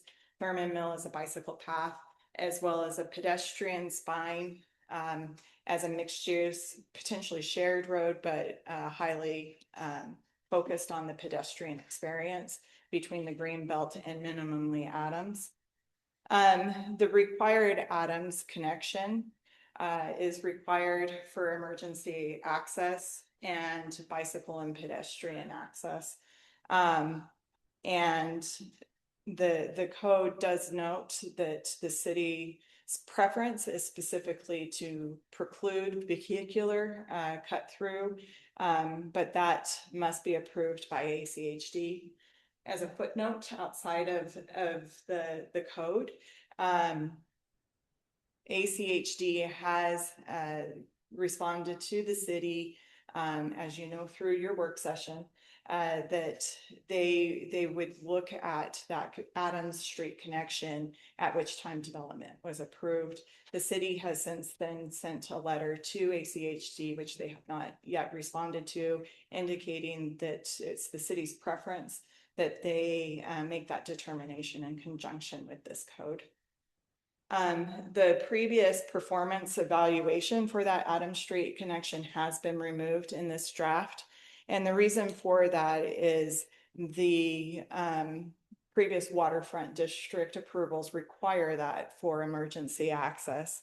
And ACHD may require that for vehicular access. That's an unknown at this point in time. And so keeping that language in the code may create a false expectation that that connection could be removed. And at this point in time, it does not look as though that could occur.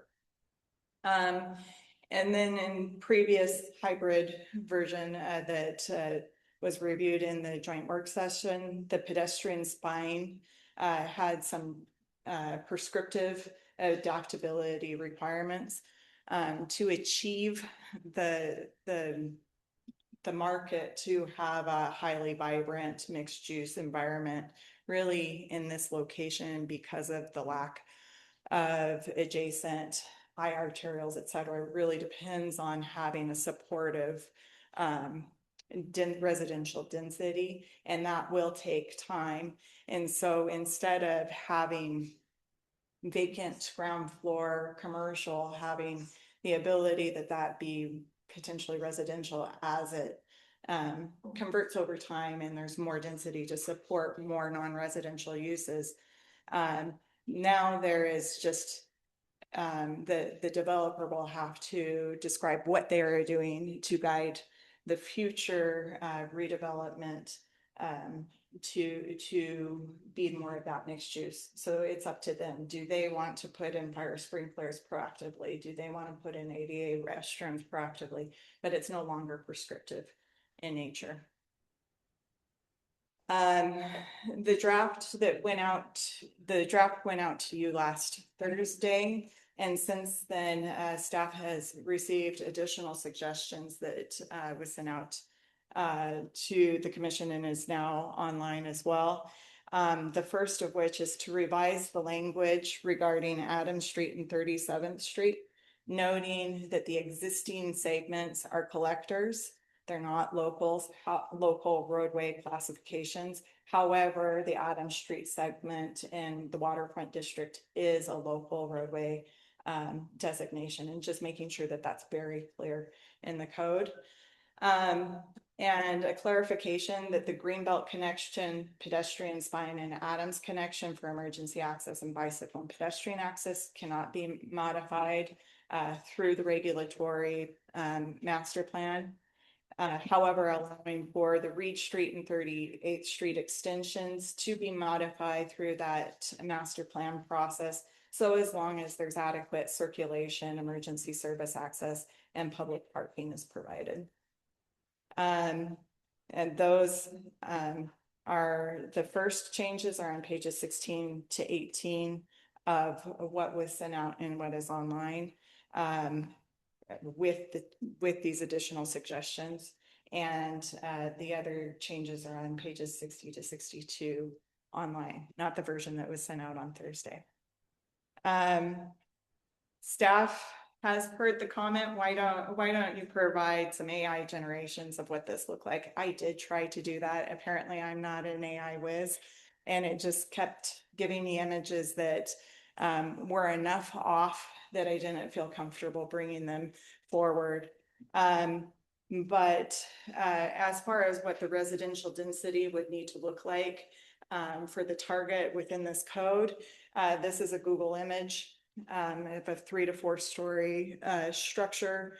And then this is something that is in Garden City. It's called Copestone on Adams Street. It's 4 stories and roughly meets the density that this is looking for. And then that pedestrian spine and how you could incorporate open space and have a mixed use area. Ghirardelli Square in San Francisco was suggested as something that's similar. And so that top image is what perhaps that the mixed use component that's public in nature could look like. I do want to note that the city has received one written comment from Kurt Franson requesting more time to review and provide written comment, since this went out on Thursday to the public as well.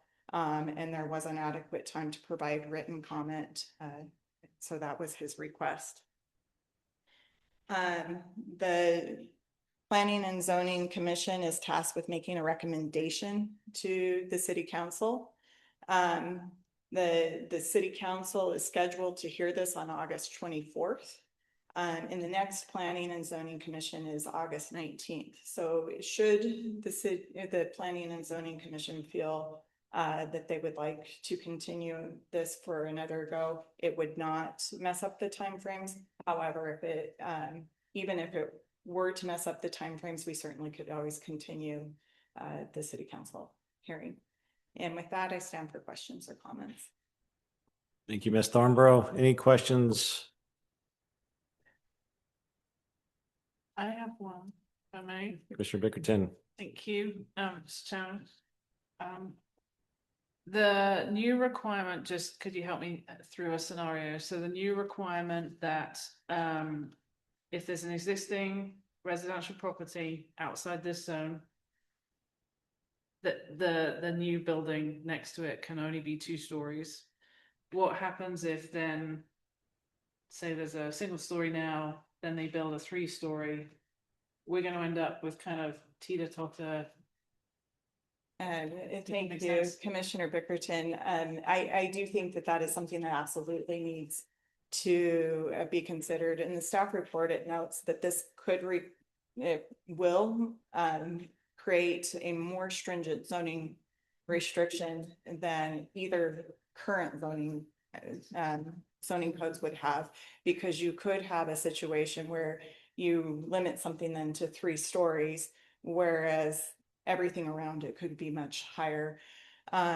What staff suggests is just a date in there. It could be the date probably more appropriately than what staff has in the code right now as the date of the adoption of the ordinance, that there must be a CFO in place. However, right now it's January 1, 2026. I just threw that date in there. Assuming everything's already constructed, but I've already been notified that I was incorrect on that assumption. However, to your point is then if that adjacent structure builds up another 2 stories, then that initial structure has been there's another layer of lack of words, but I can see by your I know that. Thank you. Just make sure you put teeter-totter on the code. I like that. Any other questions? Thank you very much. This time we'll open it up for public testimony. And again, please state your name and address for the record. I'll keep the timer and let you know when 3 minutes is up. First person that signed up, Louis Landry, supports the application and wishes to testify. So turn it over to you, sir. Thank you. Mr. Chairman, members of the commission, staff. Certainly one of the things that I took away from. I might have missed it. Did you state your name and address? Louis Landry, 211 East 33rd Street, Garden City. Thank you very much. When we had our last meeting for testimony to planning and zoning, one of the things that came up was this is a legacy project. It was one of the few opportunities we're going to have for really implementing the comp plan and master planning thinking. And then that resulted, I think, in the seriousness of having a joint session and try to really get our ideas together. Really appreciate that. I think it is taking it seriously. One of the things that I learned from my mother was the road to hell is paved with good intentions. That's one of the lessons I took. And one of my concerns on this is when we talk about the Greenbelt, there's a lot of language in here about pedestrian comfort, building a pedestrian spine, all of which, if accomplished with the drawing that we didn't have, but could have, created an AI picture to give us more of a visualization. One of the things that's critical to this is trees. We're a city without a meaningful tree ordinance.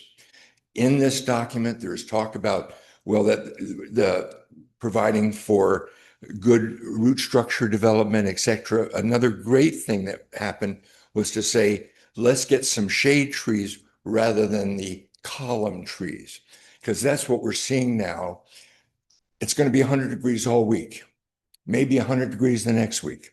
This is what we're facing. And if we're going to have connectivity, pedestrian involvement, we need shade.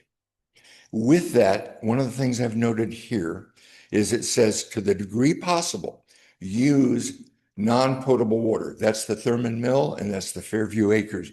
At the ACHD site, both sources of water are there. Heron Park does not connect to irrigation water. We have water available, lots of water through our irrigation entities. We should really emphasize that. We should emphasize the shade trees so that in fact it can really not be just good intentions, but it becomes a reality.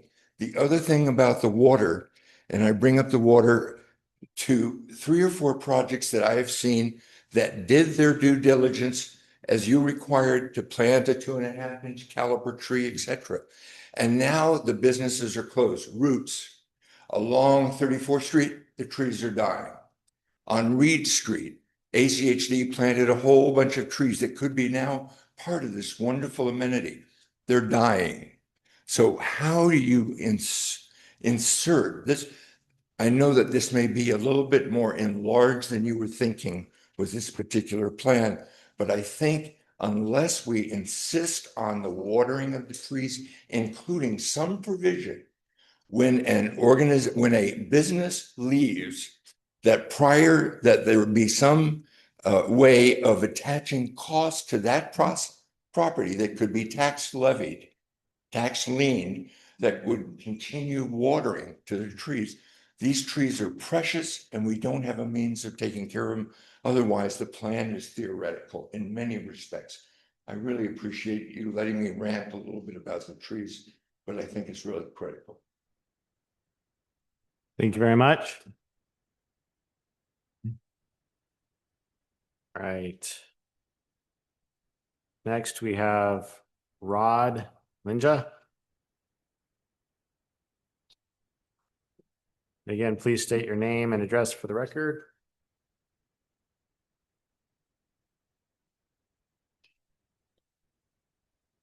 Chairman, Commissioners, my name is Rod Linya. I live at 3496 Willow Bar Lane.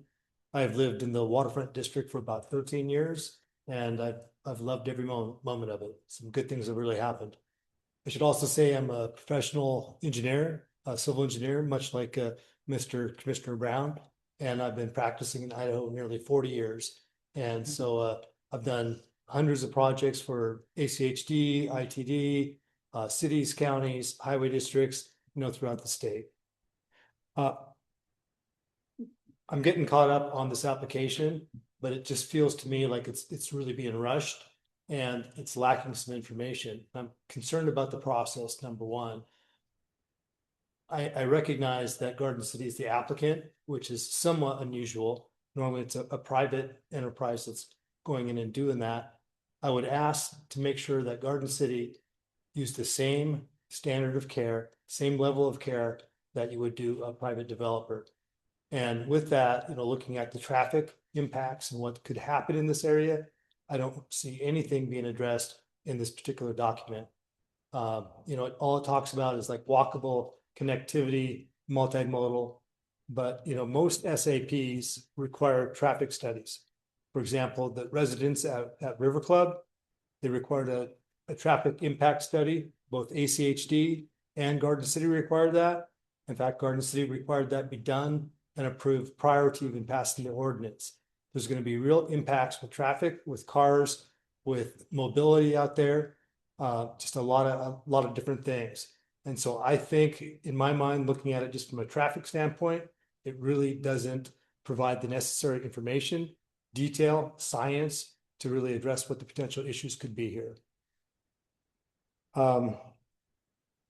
The other is, ACHD is a primary beneficiary here. I don't know that they're represented at this meeting. I could be wrong, but it seems to me requiring a traffic study right now would be appropriate. And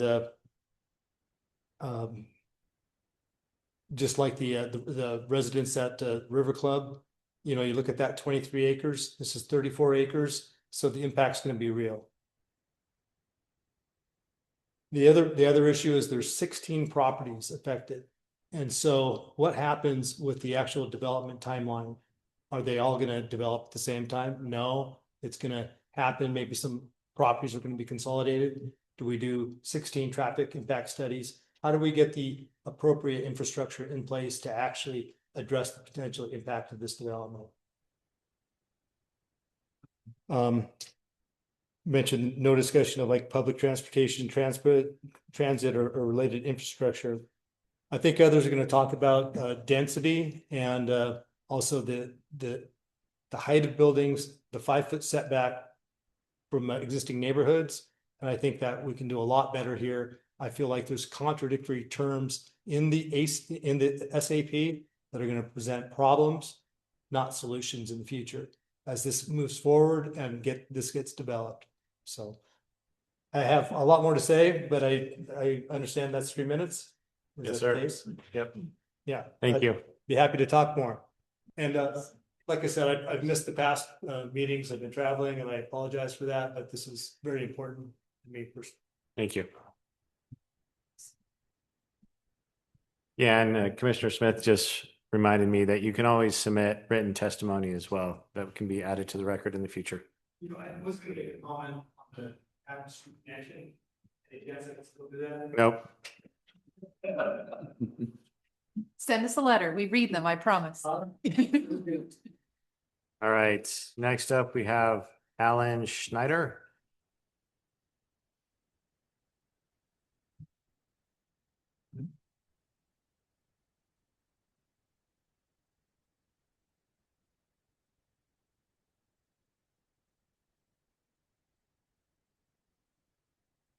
And again, please state your name and address for the record, please. Thanks for having. My name is Alan Schneider. I live at 3820 North Willowbar Lane, just down the street from Murad. I'm going to read my testimony so that I don't take up excess time. I'm a member of the local chapter of the National Federation of the Blind. A few years ago, an ornithologist came to one of our meetings. He was interested in taking blind people birding by ear. Several of us were quite interested, and he asked for a liaison, and I quickly volunteered. Since then, I have become an avid birder, almost totally by ear. I have been on winter birding counts for the Fish and Wildlife Service and with this ornithologist, and we have taken blind people birding numerous times. We don't do this anymore. Birds are harder to hear, and the greenbelt is no longer a friendly place for the blind to meander. I know another birder who used to take groups biking along the greenbelt and would go until they had identified 30 species. He doesn't do this anymore as the greenbelt has become an electric vehicle fast and crowded and strangled with development already. I am by no means presenting myself as an expert, but I know the bird population along our wonderful river has greatly diminished. Let me just give you some non-expert examples. My bird feeder, I used to have to fill every other day or so. Every day in the spring, I now only have to fill it once a week. My hummingbird feeders, we used to see hummingbirds probably every day. The last 2 years, and I'm not exaggerating, we're seeing a hummingbird maybe once every 2 weeks. Okay, another point is the area between the boardwalk down the street here and the river used to be a wonderful place to go birding. The birds have been flushed so often, they've left. Where Crane Creek dumps into Esther Simplot Pond 2, there used to be a dead tree hanging out over the water where there were always 4 or 5 cormorants sitting when I would kayak over there. And we built a bridge across that little stream, cut down the tree, the cormorants have left. I won't go on with many more of these just because of time. But I am going to say that the property, the ACHD property that we're talking about this evening, near there used to be 30 species of songbirds. There were also turkeys, osprey, kestrel, eagles, mink, rabbit, beaver, deer, and more. I'm just going to say one more thing. I am a huge BSU athletics fan, but really the crowning jewel of the Boise and Garden City area is our river, our greenbelt, and the parks along the river. I cannot see where having 1,500 new residences, probably 3,000 more people, probably over 2,000 more vehicles can do anything but further degrade, and we want to be nestled along the river. How can 100-foot buildings and being nestled by the river coexist? Sorry for going over. Thank you, sir.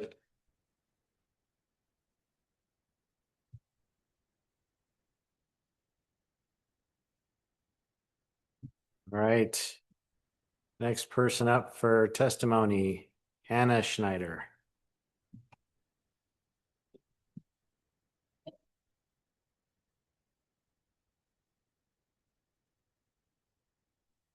Good evening.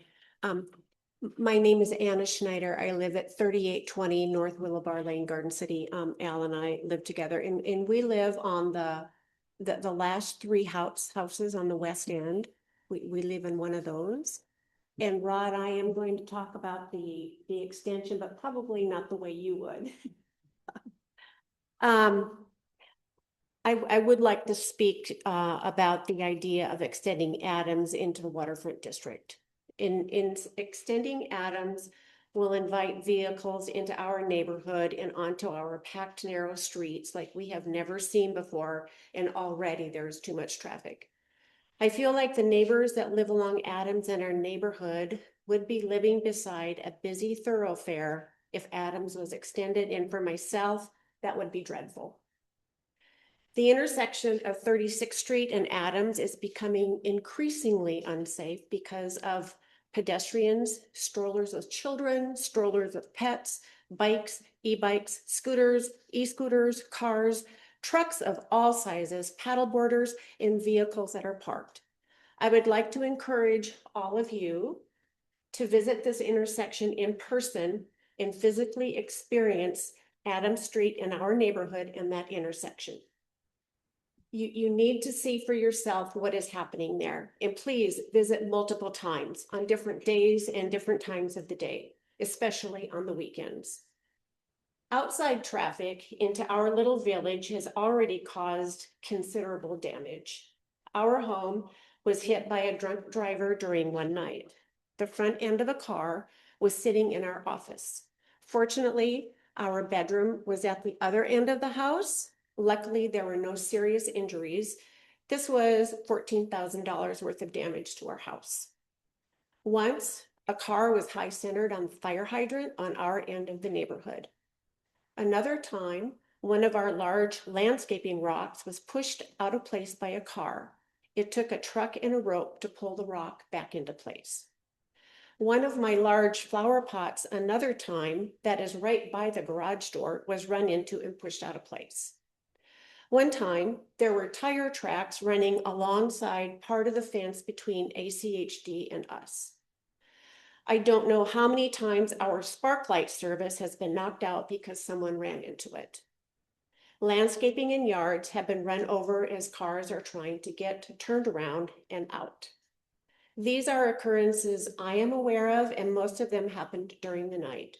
Extending Adams into the waterfront district is just not a good idea. It would make our neighborhood more not safe. I can't help but think if you all were residents, you folks were residents of the waterfront district, sitting out here like we are, your views would be the same as ours. You would not want any of this negative impact either on this gem of a neighborhood we call home. Thank you. Thank you. All right, we have some other people that have provided testimony but do not wish to testify, and just making sure that this is correct. So Teresa Fox, you don't wish to testify, is that correct? No.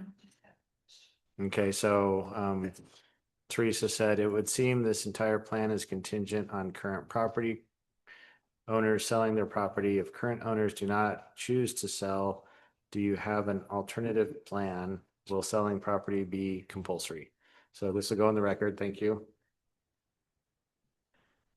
Jason McFarland, you've indicated that you do not wish to testify. Is that correct? And you oppose the application. Okay, get that in the record. We have David Swanky. It doesn't identify whether or not you'd like to testify. Would you like to testify, or would you like just me to read this in the record? I would like to testify. Yep, you can testify. Please state your name and address for the record, please. Go ahead. Commissioner, thank you for the opportunity. My name is David Swanky. I'm at 402 East Thurman Mill Street. I've got a few concerns. One of them is about the process.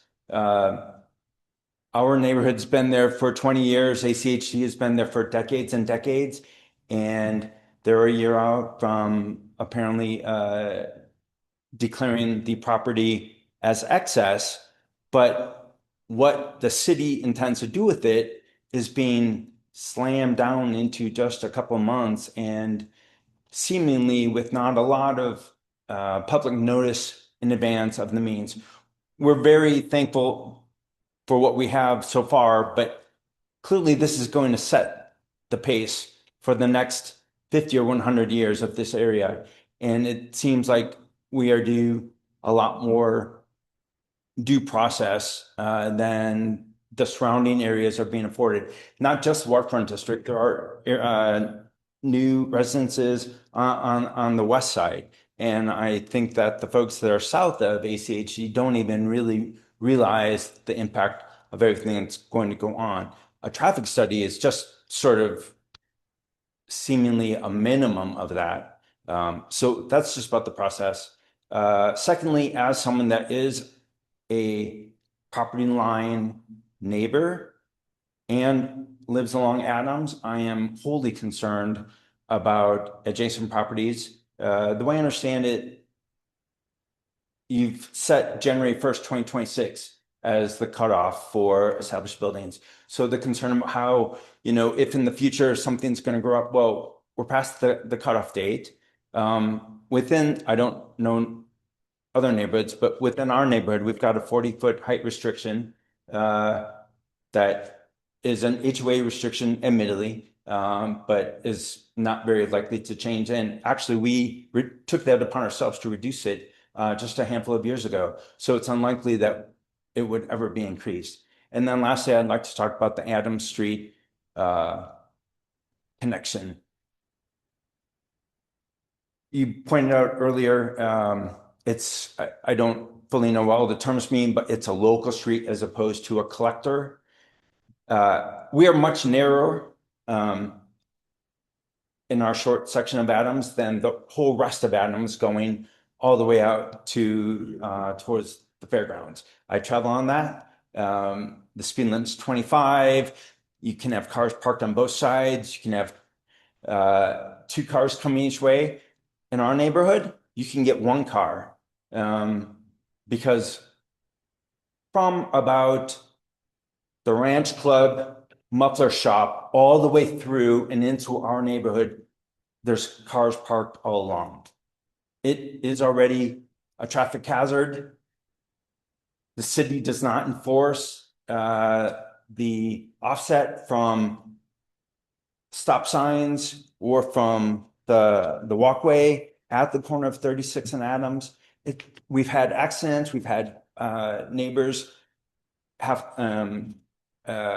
hit already, and that's just with the traffic that we have now.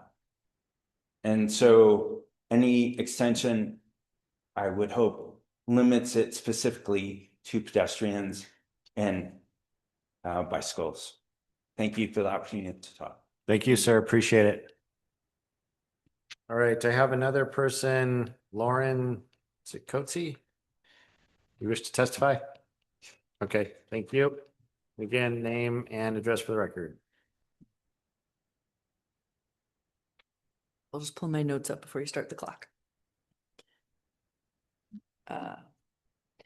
In the meantime, my name is Lauren Kutza, and I live at 464 East Thurman Mill Street in the Waterfront District. Many of my neighbors are here today. And I would like to principally comment on the, did you call it step back of buildings that are also very tall near existing tall buildings. I live in a townhouse that is on the front side 3 stories, but on the back side 4 stories because the garage is sort of split level in that way. So the side facing the new development is essentially 4 stories. And so you might say, how could I oppose a tall building if I live in one, right? Like I'm very pro dense urban density. I think that's a beautiful thing. And I think I love the mission of this plan of a vibrant mixed use community. What I would ask is just for there to be space between large buildings because, and you might say, well, no one wants a 4 or 8 story building right next to them. And that may be true to some extent, but if I was living in a 1 or 2 story building, I would think, well, worst case, if I'm feeling uncomfortable with someone's window being right up against my window, I can plant a hedge or put up a screen. But when your bedroom's on the 4th floor, you really have no options. There are a lot of children living in that side, facing that side, all along our row. And I would just feel more comfortable with more space, that sense of privacy that we currently have. I also want to be considerate about the intention to use this space very deliberately and have a lot of value out of a small space. And I think there's still ways to do that while having these set back. There can be just 1 row of parking. There can be a green strip. There can be commercial or other uses that are lower profile, or just a little bit wider of a street behind that. Just anything that creates a little bit more space for us. I think the AI images that were shown were beautiful. And one thing I noticed about them is they stand alone, right? Across from every one of those images is green space or a small building. It's not 2 big buildings right up next to each other, creating like a dark tunnel alley. We didn't see that in any of those images. So, and then since I have extra time, I'll add my voice to the hope that the Adams connection is bicycles, pedestrians, and emergency vehicles only, and not open. And that was everything that I had. Thank you. Thank you very much. All right, next we have Rick Coetzee.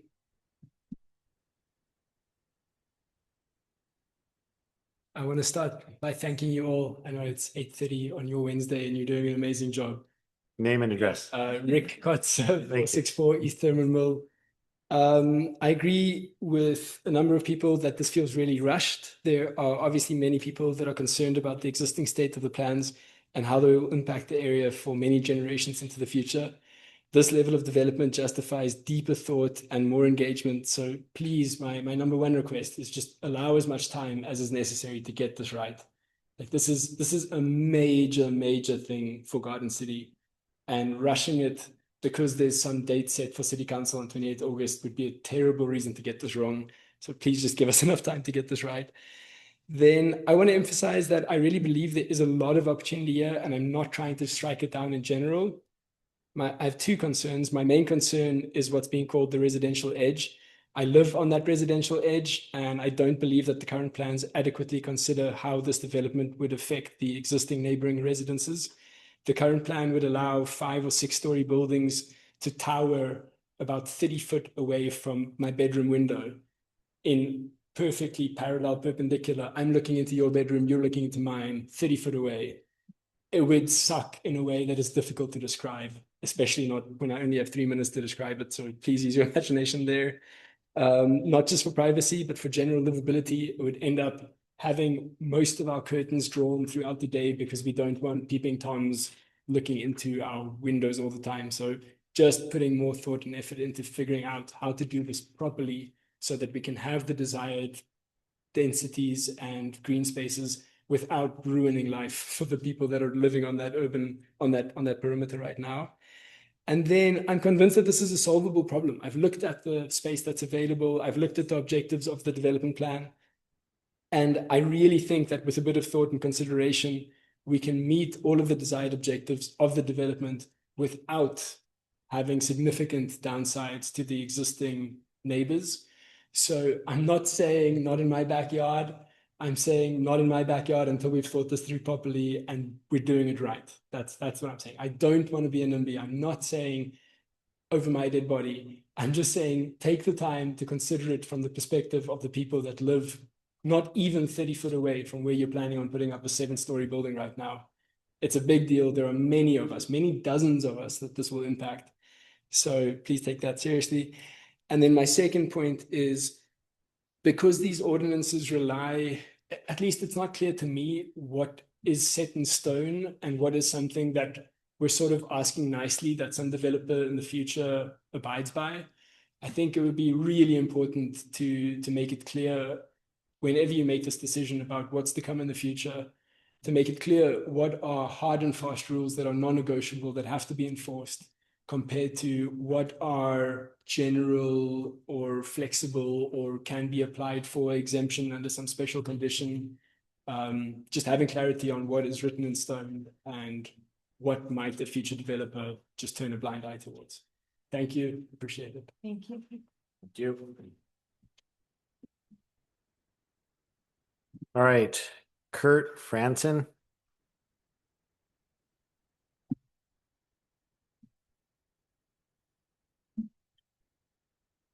Mr. Chairman, Commissioners, my name is Kurt Franson.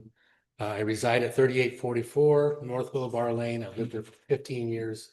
That's the last house on the Greenbelt at the south end or the downstream side of the waterfront district.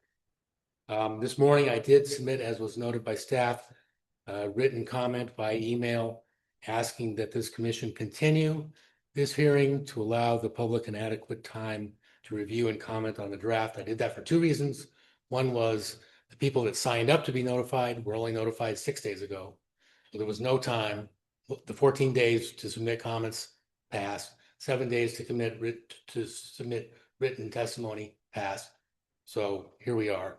And then secondly, maybe more importantly, is the general public got no notice at all because until this afternoon, draft 4 and the staff report were not on the Garden City active application page. They were added about 3 o'clock this afternoon. So I'd ask the commission to include my late comment and to consider my request to continue this. So there's not much time left, but I'd like to focus on one little specific issue. And that's one of the 3 objectives provided by the comprehensive plan, specifically compatibility with the surrounding neighborhood.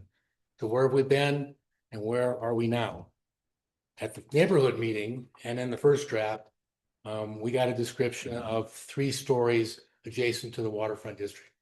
And there was a lot of pushback on that from residents like you've heard tonight. The second draft removed that 3-story sub-district area and substituted a narrative standard that sort of described how to achieve compatibility. The third draft continued with that narrative. The fourth draft used that the draft that's here now, used that narrative, but then added a new provision that tried to, I guess, define what compatibility would be in terms of height. And as we've heard, what it says is that where there's an adjacent structure on our side, on the non-SAP side, that's within 20 feet of the property line, then on the SAP side, the building would be restricted to no more than 2 stories higher than the qualifying structure, qualifying existing structure. Now, a big problem with that in our neighborhood is there's about 35 properties that either face or back up to the SAP area. And those are along Willow Bar and Thurman Mill, 35 of them. Only 4 of those are less than 20 feet from the property line. So only 4 of those would even get this height restriction that was added. I don't know if was intended or if that's just a fact, but that's the way it is. So now I'm out of time.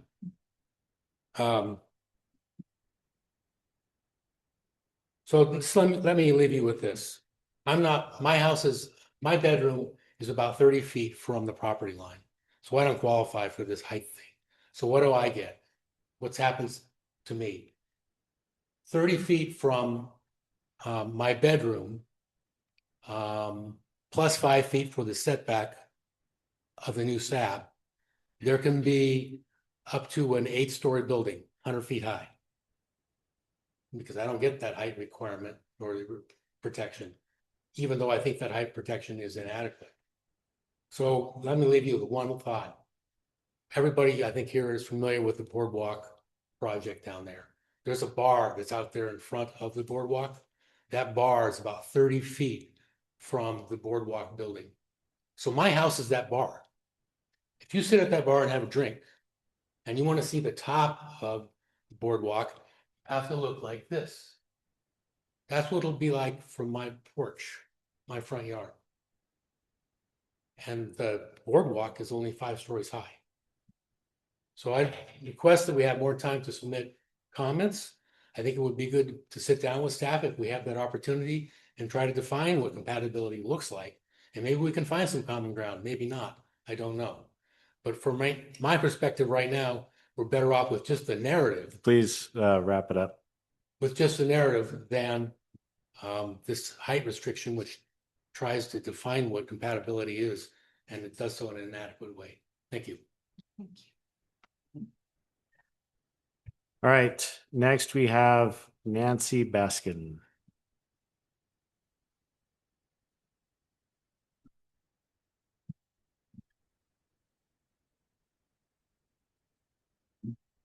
Nancy Baskin, 3688 North Willow Way.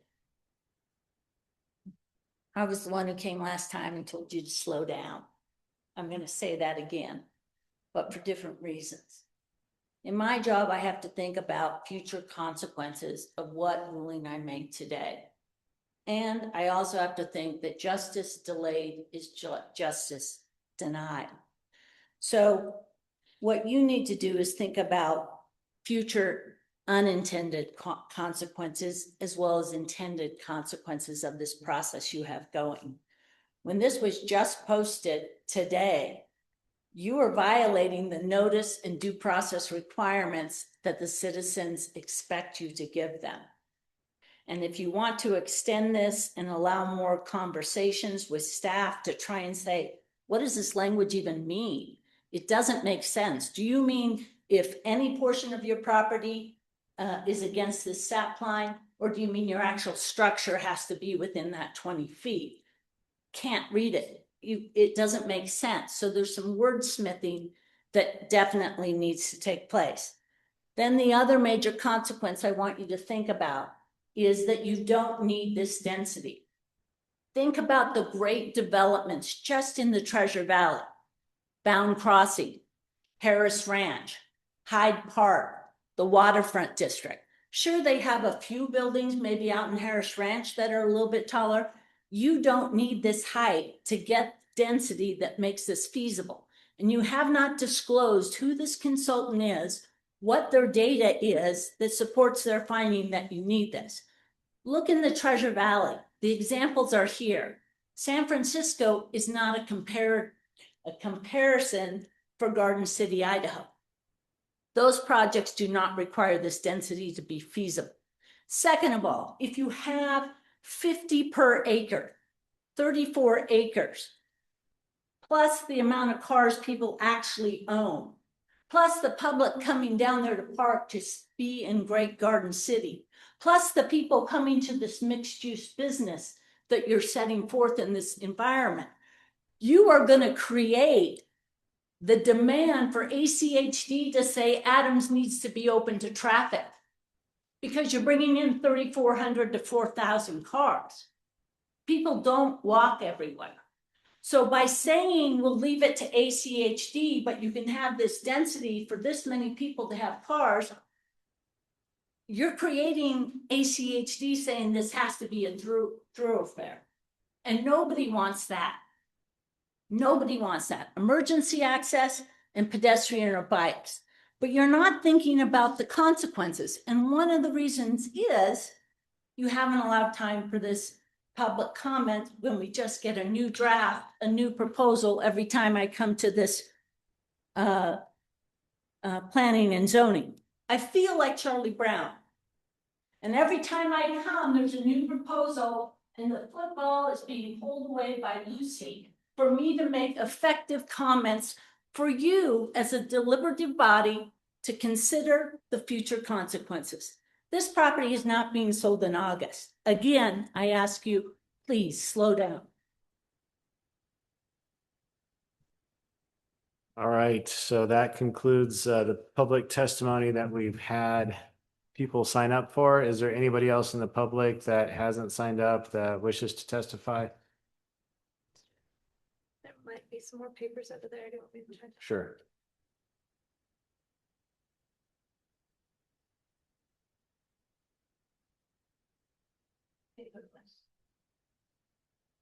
All right, seeing that there is no one who's identified that they would like to speak that hasn't had the opportunity, anybody on Zoom? I'm not seeing any boxes light up.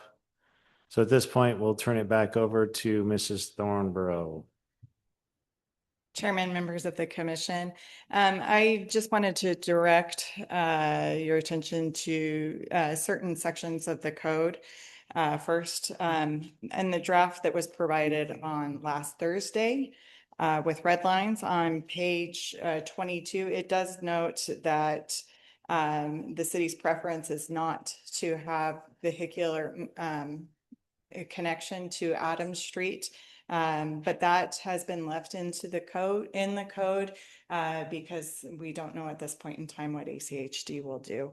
But the code is clear that should it be required, the intent is to reduce the impact and make that a design that minimally, to the extent possible, affects the waterfront district. On page 62 of that same draft is the regulatory master plan that identifies what can be amended through that master plan and what can't be amended through that master plan. And then on page 38 is the reference section talking about the residential edge, where it talks about development that's adjacent to existing residential needs to address through height, orientation, window placement, landscaping, etc., as well as has the discussed maximum 2-story over and step backs. I also did want to acknowledge that we did have an IT glitch where the link for whatever reason was working. However, it was not showing on our website. We did call the web provider and get that fixed this afternoon, but there was that IT glitch where the link was not showing and displaying on the website, and that is correct. And I also did want to note that early on in this process, it was noted that a traffic study would come through with particular developments. And if that's something that the commission recommends to city council, we can make that recommendation outside of the recommendation on the particular SAP, so we could get that moving. And with that, I stand for any questions. Any questions for Ms. Thornborough? Just a quick comment, Mr. Chair, that we really appreciate all the work I think the subsequent draft shows a lot of care and incorporation of the community comments that we've received. Really appreciate it. Thank you. Yeah, I'd like to second that. Great job. Thank you. I know that you've been working on it for the past few months, multiple drafts and iterations, and then coordinating with council and us on our work session. So I appreciate the effort that you've gone through to try and get it right. Thank you. Any other questions? Mr. Chairman, if it's possible Yep. to make a comment, just because there was a lot of public testimony to e-scooters and on the Greenbelt. During this meeting, there was a news report that our mayor has banned high-speed e-scooters and high-speed electric bikes on the Greenbelt. So I just wanted that to be acknowledged because it felt very timely, because I got an alert as those comments were being made. Chairman, that is correct. That was effective Monday that ban took place in Garden City. Thank you. All right, thank you very much. So at this point, we'll close the public hearing and have a discussion amongst commissioners. I would like to discuss procedurally, I think, before we get into code, just to make sure that we're all on the same page if we are thinking about continuing it, that perhaps we don't need to get into code tonight. But if we find that this draft is leaning in the right direction and we want to continue it so that we can provide comments, provide the public with the opportunity to comment, then perhaps before we get into code, that would be the right way to do it. And then talk about what does that look like time-wise, because we continuously hear the same thing, that they don't have enough time to comment. So if we potentially lay out a schedule where all the comments are done and then we get to discuss it, then that might help. So I would open it up first for procedurally. If the idea is to continue it, then that's an idea. All right. So I'll just open it up to the fellow commissioners, and anybody who's wanting to discuss it can go ahead and speak up. Mr. Chairman. We are discussing whether or not we're thinking we want to continue it. Yes. Not any specific discussions about.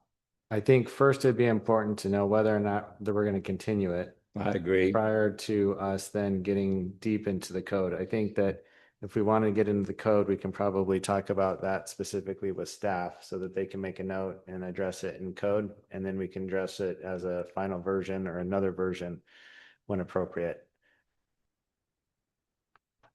I agree that we should do it and sort of make see if we're thinking about continuing it.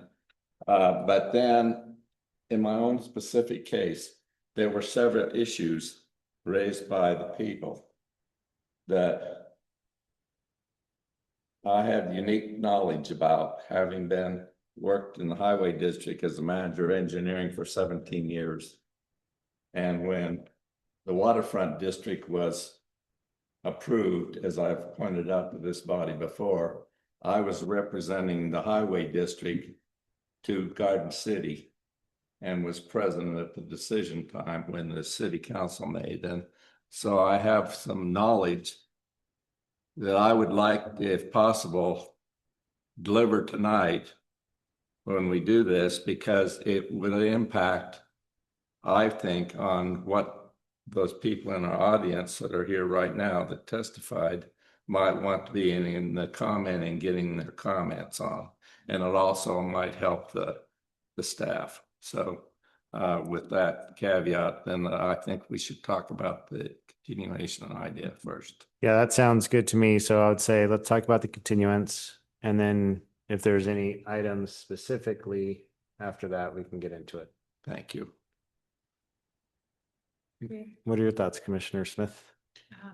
I like the idea of continuing it. I think there's still a little more work to do. I mean, I do think we need to be cautious of timelines though, because as it comes back to us multiple times, it goes to council multiple times. I hate to see the property sold and an application submitted and then we can't do anything at all. And we're bound by our original code because they're grandfathered. So we slow down, yes, but we can only slow down so much without risking losing control of the whole thing.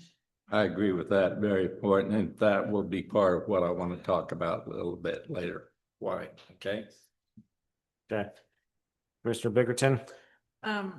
I agree with Commissioner Smith, and I think in that regard, I also like your idea of setting out a schedule. So if we continue to August, then I would like us to be at a point where we have a near final document. I feel that staff has done a good job to hear what we've said, to hear what the public have said, and that's why we have a number of different drafts. I also do recognize that we need to allow people time to review it. So I guess I'm saying yes to a continuance, but would like a sort of firm date of, and then we have to make a recommendation. Yep. Instead of circling. Commissioner Shepard? I'm in agreement with Commissioner Smith and Bickerton about continuing it. I feel very strongly that we should give the community more opportunities to speak up, but I feel a little bit in the dark about if there's a sale date, like if it's even up for sale or how fast that could go. So I really appreciate that you brought that up as a concern, because that is a concern. So is it possible to just say August is the date that, I guess if there's, I don't know, sufficient changes that we would need to continue it further, but I would like to have it done by August if possible. So, Ms. Thornborough, let's work it with you for a second. So if we make any ideal, the way that I'm looking at this is we all probably have comments specifically to the code itself. And so if we're able to get those comments to you within the next week, is it possible for you then to get it in a draft that we can publish? So then there's at least a couple of weeks that we can then receive comments by in advance of the meeting. Commissioner Smith. For what it's worth, I feel like we need 8 weeks. I feel like we need 2 more months. So if we were to say, okay, let's get all the comments in by August so that we can have a draft then, and then that draft is the one that we then look to. So we'd continue it, and then are you thinking that we wouldn't have a public hearing in August on this? We would just look for written comments and then get to. That makes sense. We're not required to have another public hearing. Chairman, Commissioner Smith, no, there's no requirement to have another public hearing unless you deliberate on substantial changes. But And so if there's substantial changes that you direct, you would need to have another public hearing. So if we did all that in advance of the meeting and submitted our comments and had a draft circulated to the public, assuming we're fairly well baked by the time we get to the meeting. And Chairman, ideas Commissioner. will have incorporated any comments we receive in addition to what we received today. And Chairman Commissioner Smith, that's correct. If we hold that public hearing with the incorporations. So in September, we'd hold the public hearing as like the final draft, just to get the comments on what we've presented, what the public's presented in one draft that then from August to September can be reviewed and commented on. And then we're commenting on that for council, and then it goes to council. Because they'll probably go through a few iterations as well with their own chairman hearings. Excuse me, Mr. Chairman, then what we're thinking about, we're discussing here with them, we wouldn't continue it till August, we would continue it till September. Yep. Correct, with the idea that we have a draft posted. What? You know, that with the idea that we have a draft posted in August, that ideally. No, I understand that it would be posted, but we actually wouldn't even discuss it here at the August meeting. Correct. Right. So the idea would be that we provide all of our comments to Jenna. She'll incorporate them in a draft that then gets posted in August. That then there'll be a sufficient amount of time that that draft can then be reviewed in advance of the September meeting, which would be the public hearing.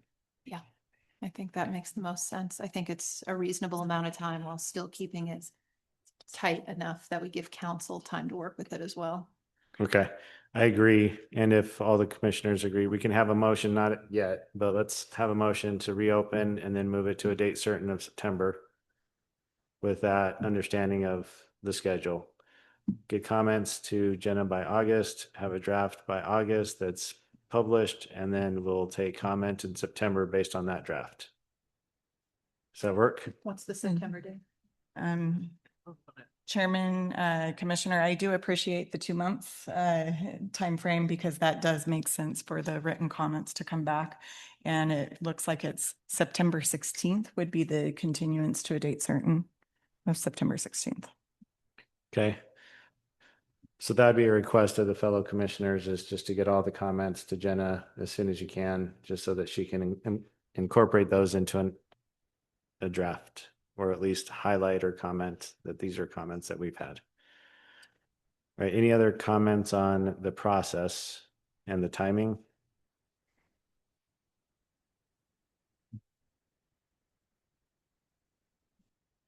No, I don't want to open it up yet because I think, so Commissioner Brown. I have the motion after based on Yeah. that because that sort of impacts on it. Yeah, so And let's I hope, go ahead and start with your discussion. well, I hope that the people that came and testified, don't get me wrong, we really appreciate you coming and doing that. I do have a special relationship since, as I pointed out, I was the manager of engineering for the Ada County Highway District for 17 years before I came on here, and was involved with the decision representing the Highway District when Garden City made the decision to approve where many of you live, the Waterfront District. So that being said, you have to understand, Commissioner Smith is exactly right. And so the two parcels, I think that the Highway District, what they own is in two parcels. And if you see on that map that's in the document, you can pick them out. But it could be three parcels, but nevertheless, that is not public property in the sense that it belongs to Garden City. That is public property that belongs to the Highway District. And the Highway District, as far as I know, and this is based on talking to some people fairly high up in it, their plan, once they get their operations totally moved, right now they still have some of their operations that are operating out on the north side of Adams, all of that. They moved out of the administration building and they totally moved all of those operations to a new headquarters. And their plan, in fact, they will be obligated to sell that property.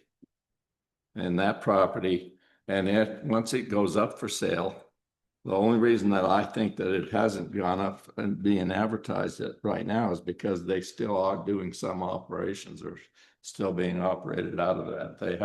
They have to complete a new operations center.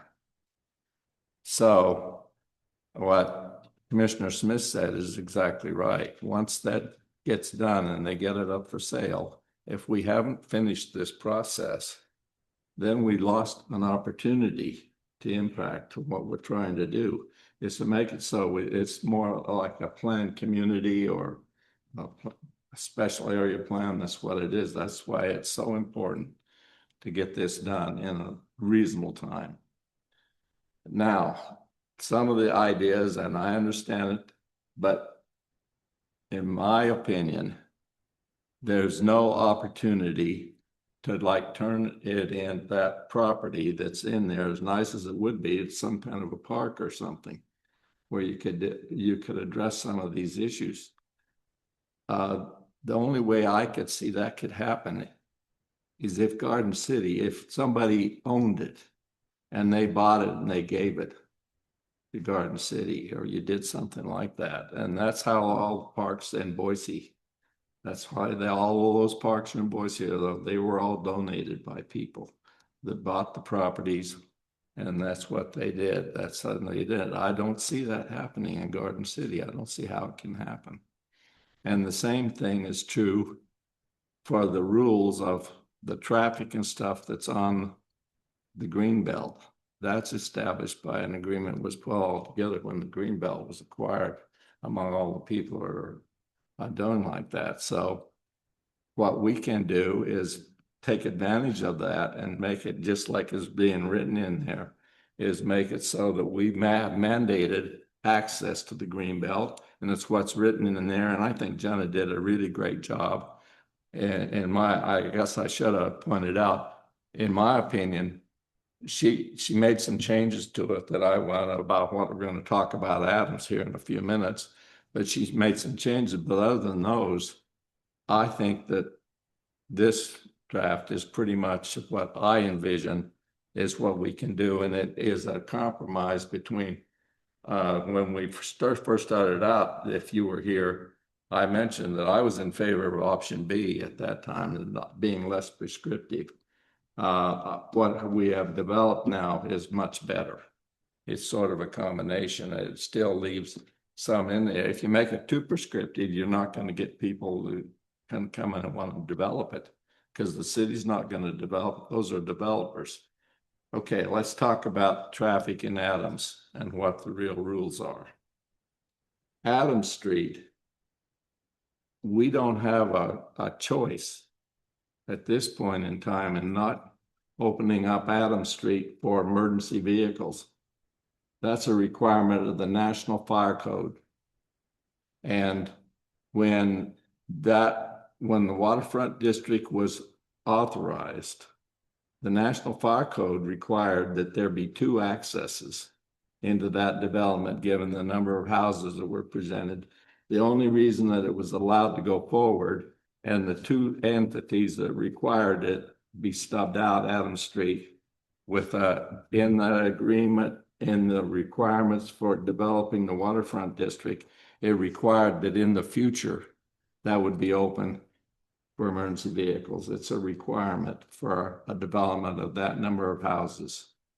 And so that's not, we don't have a choice about what we're going to do with regard to that, in my opinion.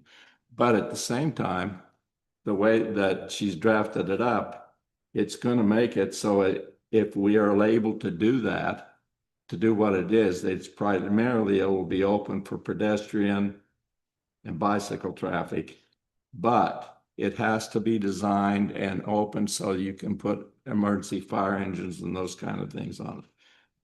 And the other requirement that was mentioned, we also don't have a choice about who makes the ultimate decision on that is the highway district, because of the way that the highway district was put together and what its authorities are. And given that you have the 2 parts of it. Now, the one part, when it envisions, the Adams Street is a collector. It's the only collector in that whole part. And by the way, the highway district has got a study ongoing right now, which you can go online and do it, and I recommend that you do it. It has to do with the development of Adams Street and what's the extension of Adams? What's it called? Out by the fairgrounds, Adams Street. Pardon? Yes. Anyway, it goes all the way from Kent Lane, which is where the bowling alley is. It's going to be studied all the way to 47th Street for making it more pedestrian and bicycle friendly, the whole corridor. And it's on, you can get on the ACHD site, and I urge you to do that. Go on there, and there's an opportunity to put a survey on there for you to do that. So, but nevertheless, Adams Street, 247th Street is a collector, and it's not Garden City that makes that decision. It's Compass and the Highway District was long ago designated as a collector, and that will continue on. So we don't have the power to suddenly us here in Garden City saying that's going to be a local street. But we do have the power, as has been written in there, to make it so that the stubbed out portion that already exists in the waterfront district will only be a local street. And the idea is to continue Adams will, and that's written up by Jenna, Adams will continue as the collector to collect that traffic. It will generate a lot of traffic that's going to go in there, that additional traffic, but the traffic that's already on it is considerable, and that will stay. But it will continue. The plan is it will continue turning at 47th Street, okay, 37th Street, and going down to Clay, and then it goes over to 36th Street. The reason for that is so that you can get to a traffic light at Chinden. And that will continue. That's what's envisioned in this plan. And I don't see any way that we can write a code that would change that. So I just wanted to say that to give you all a little bit of an idea of what we can do in this body and some of the things that we can't do. As much as it would be, don't get me wrong, I think it would be great if the whole area, it could be another park, but I don't see how that could be affected. So anyway, I hope I didn't bore you all, and maybe it helped explain a little bit of why it's written in there like it is. Thank you, Commissioner Brown. Any other comments? I just add really quickly, I think Commissioner Brown's comments are really helpful. And I also just want to add that if there's a thought out there of, well, yes, we can't make it a park, but why can't we just control development to a degree that it's very limited? You have acre lots or whatnot. And the reason is because at some point we end up talking about regulatory takings where we've imposed so many conditions down on the property that we've diminished the value to a point where ACHD, as the current property owner, or Ada County, can sue us for devaluing their property to such a degree. So we have to find that balance of how hard can we control without bumping up against that. And then, of course, density is a consideration, but I think more importantly, we have to respect where that line is and recognize that this isn't government property in the sense that it's not our property. It's owned by a government entity, but vis-a-vis Garden City, it's essentially private property.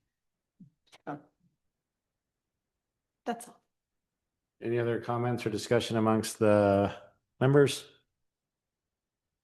All right, hearing none, then entertain a motion. I'm ready.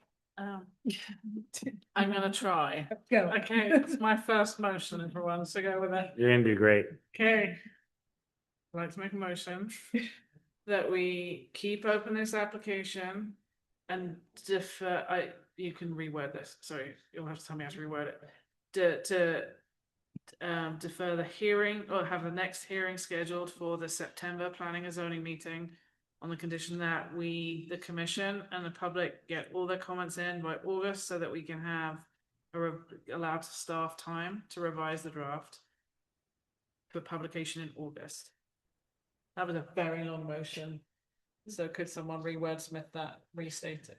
I'll just add that the public is not required to get their Sorry. comments in by August, but Slow that would be helpful so that we can incorporate them and have time to process them. But technically, you're right up to the end.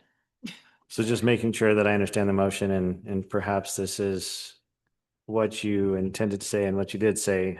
You're motioning to reopen the hearing and move this item to a date certain of September 16th. That's exactly what I was trying to say. Perfect. That's what I heard. I would second that motion. All right, we have a motion and a second. Any further deliberation on this item? Hearing none, we'll take it to vote. All those in favor say aye. Aye. Who knows? The ayes have it. All right. Anything else on the agenda that we need to talk about, fellow commissioners or staff? Chairman, staff has no discussion items. Thank you. All right, thank you. Then if that's the case, then we'll call the meeting adjourned. Thank you very much.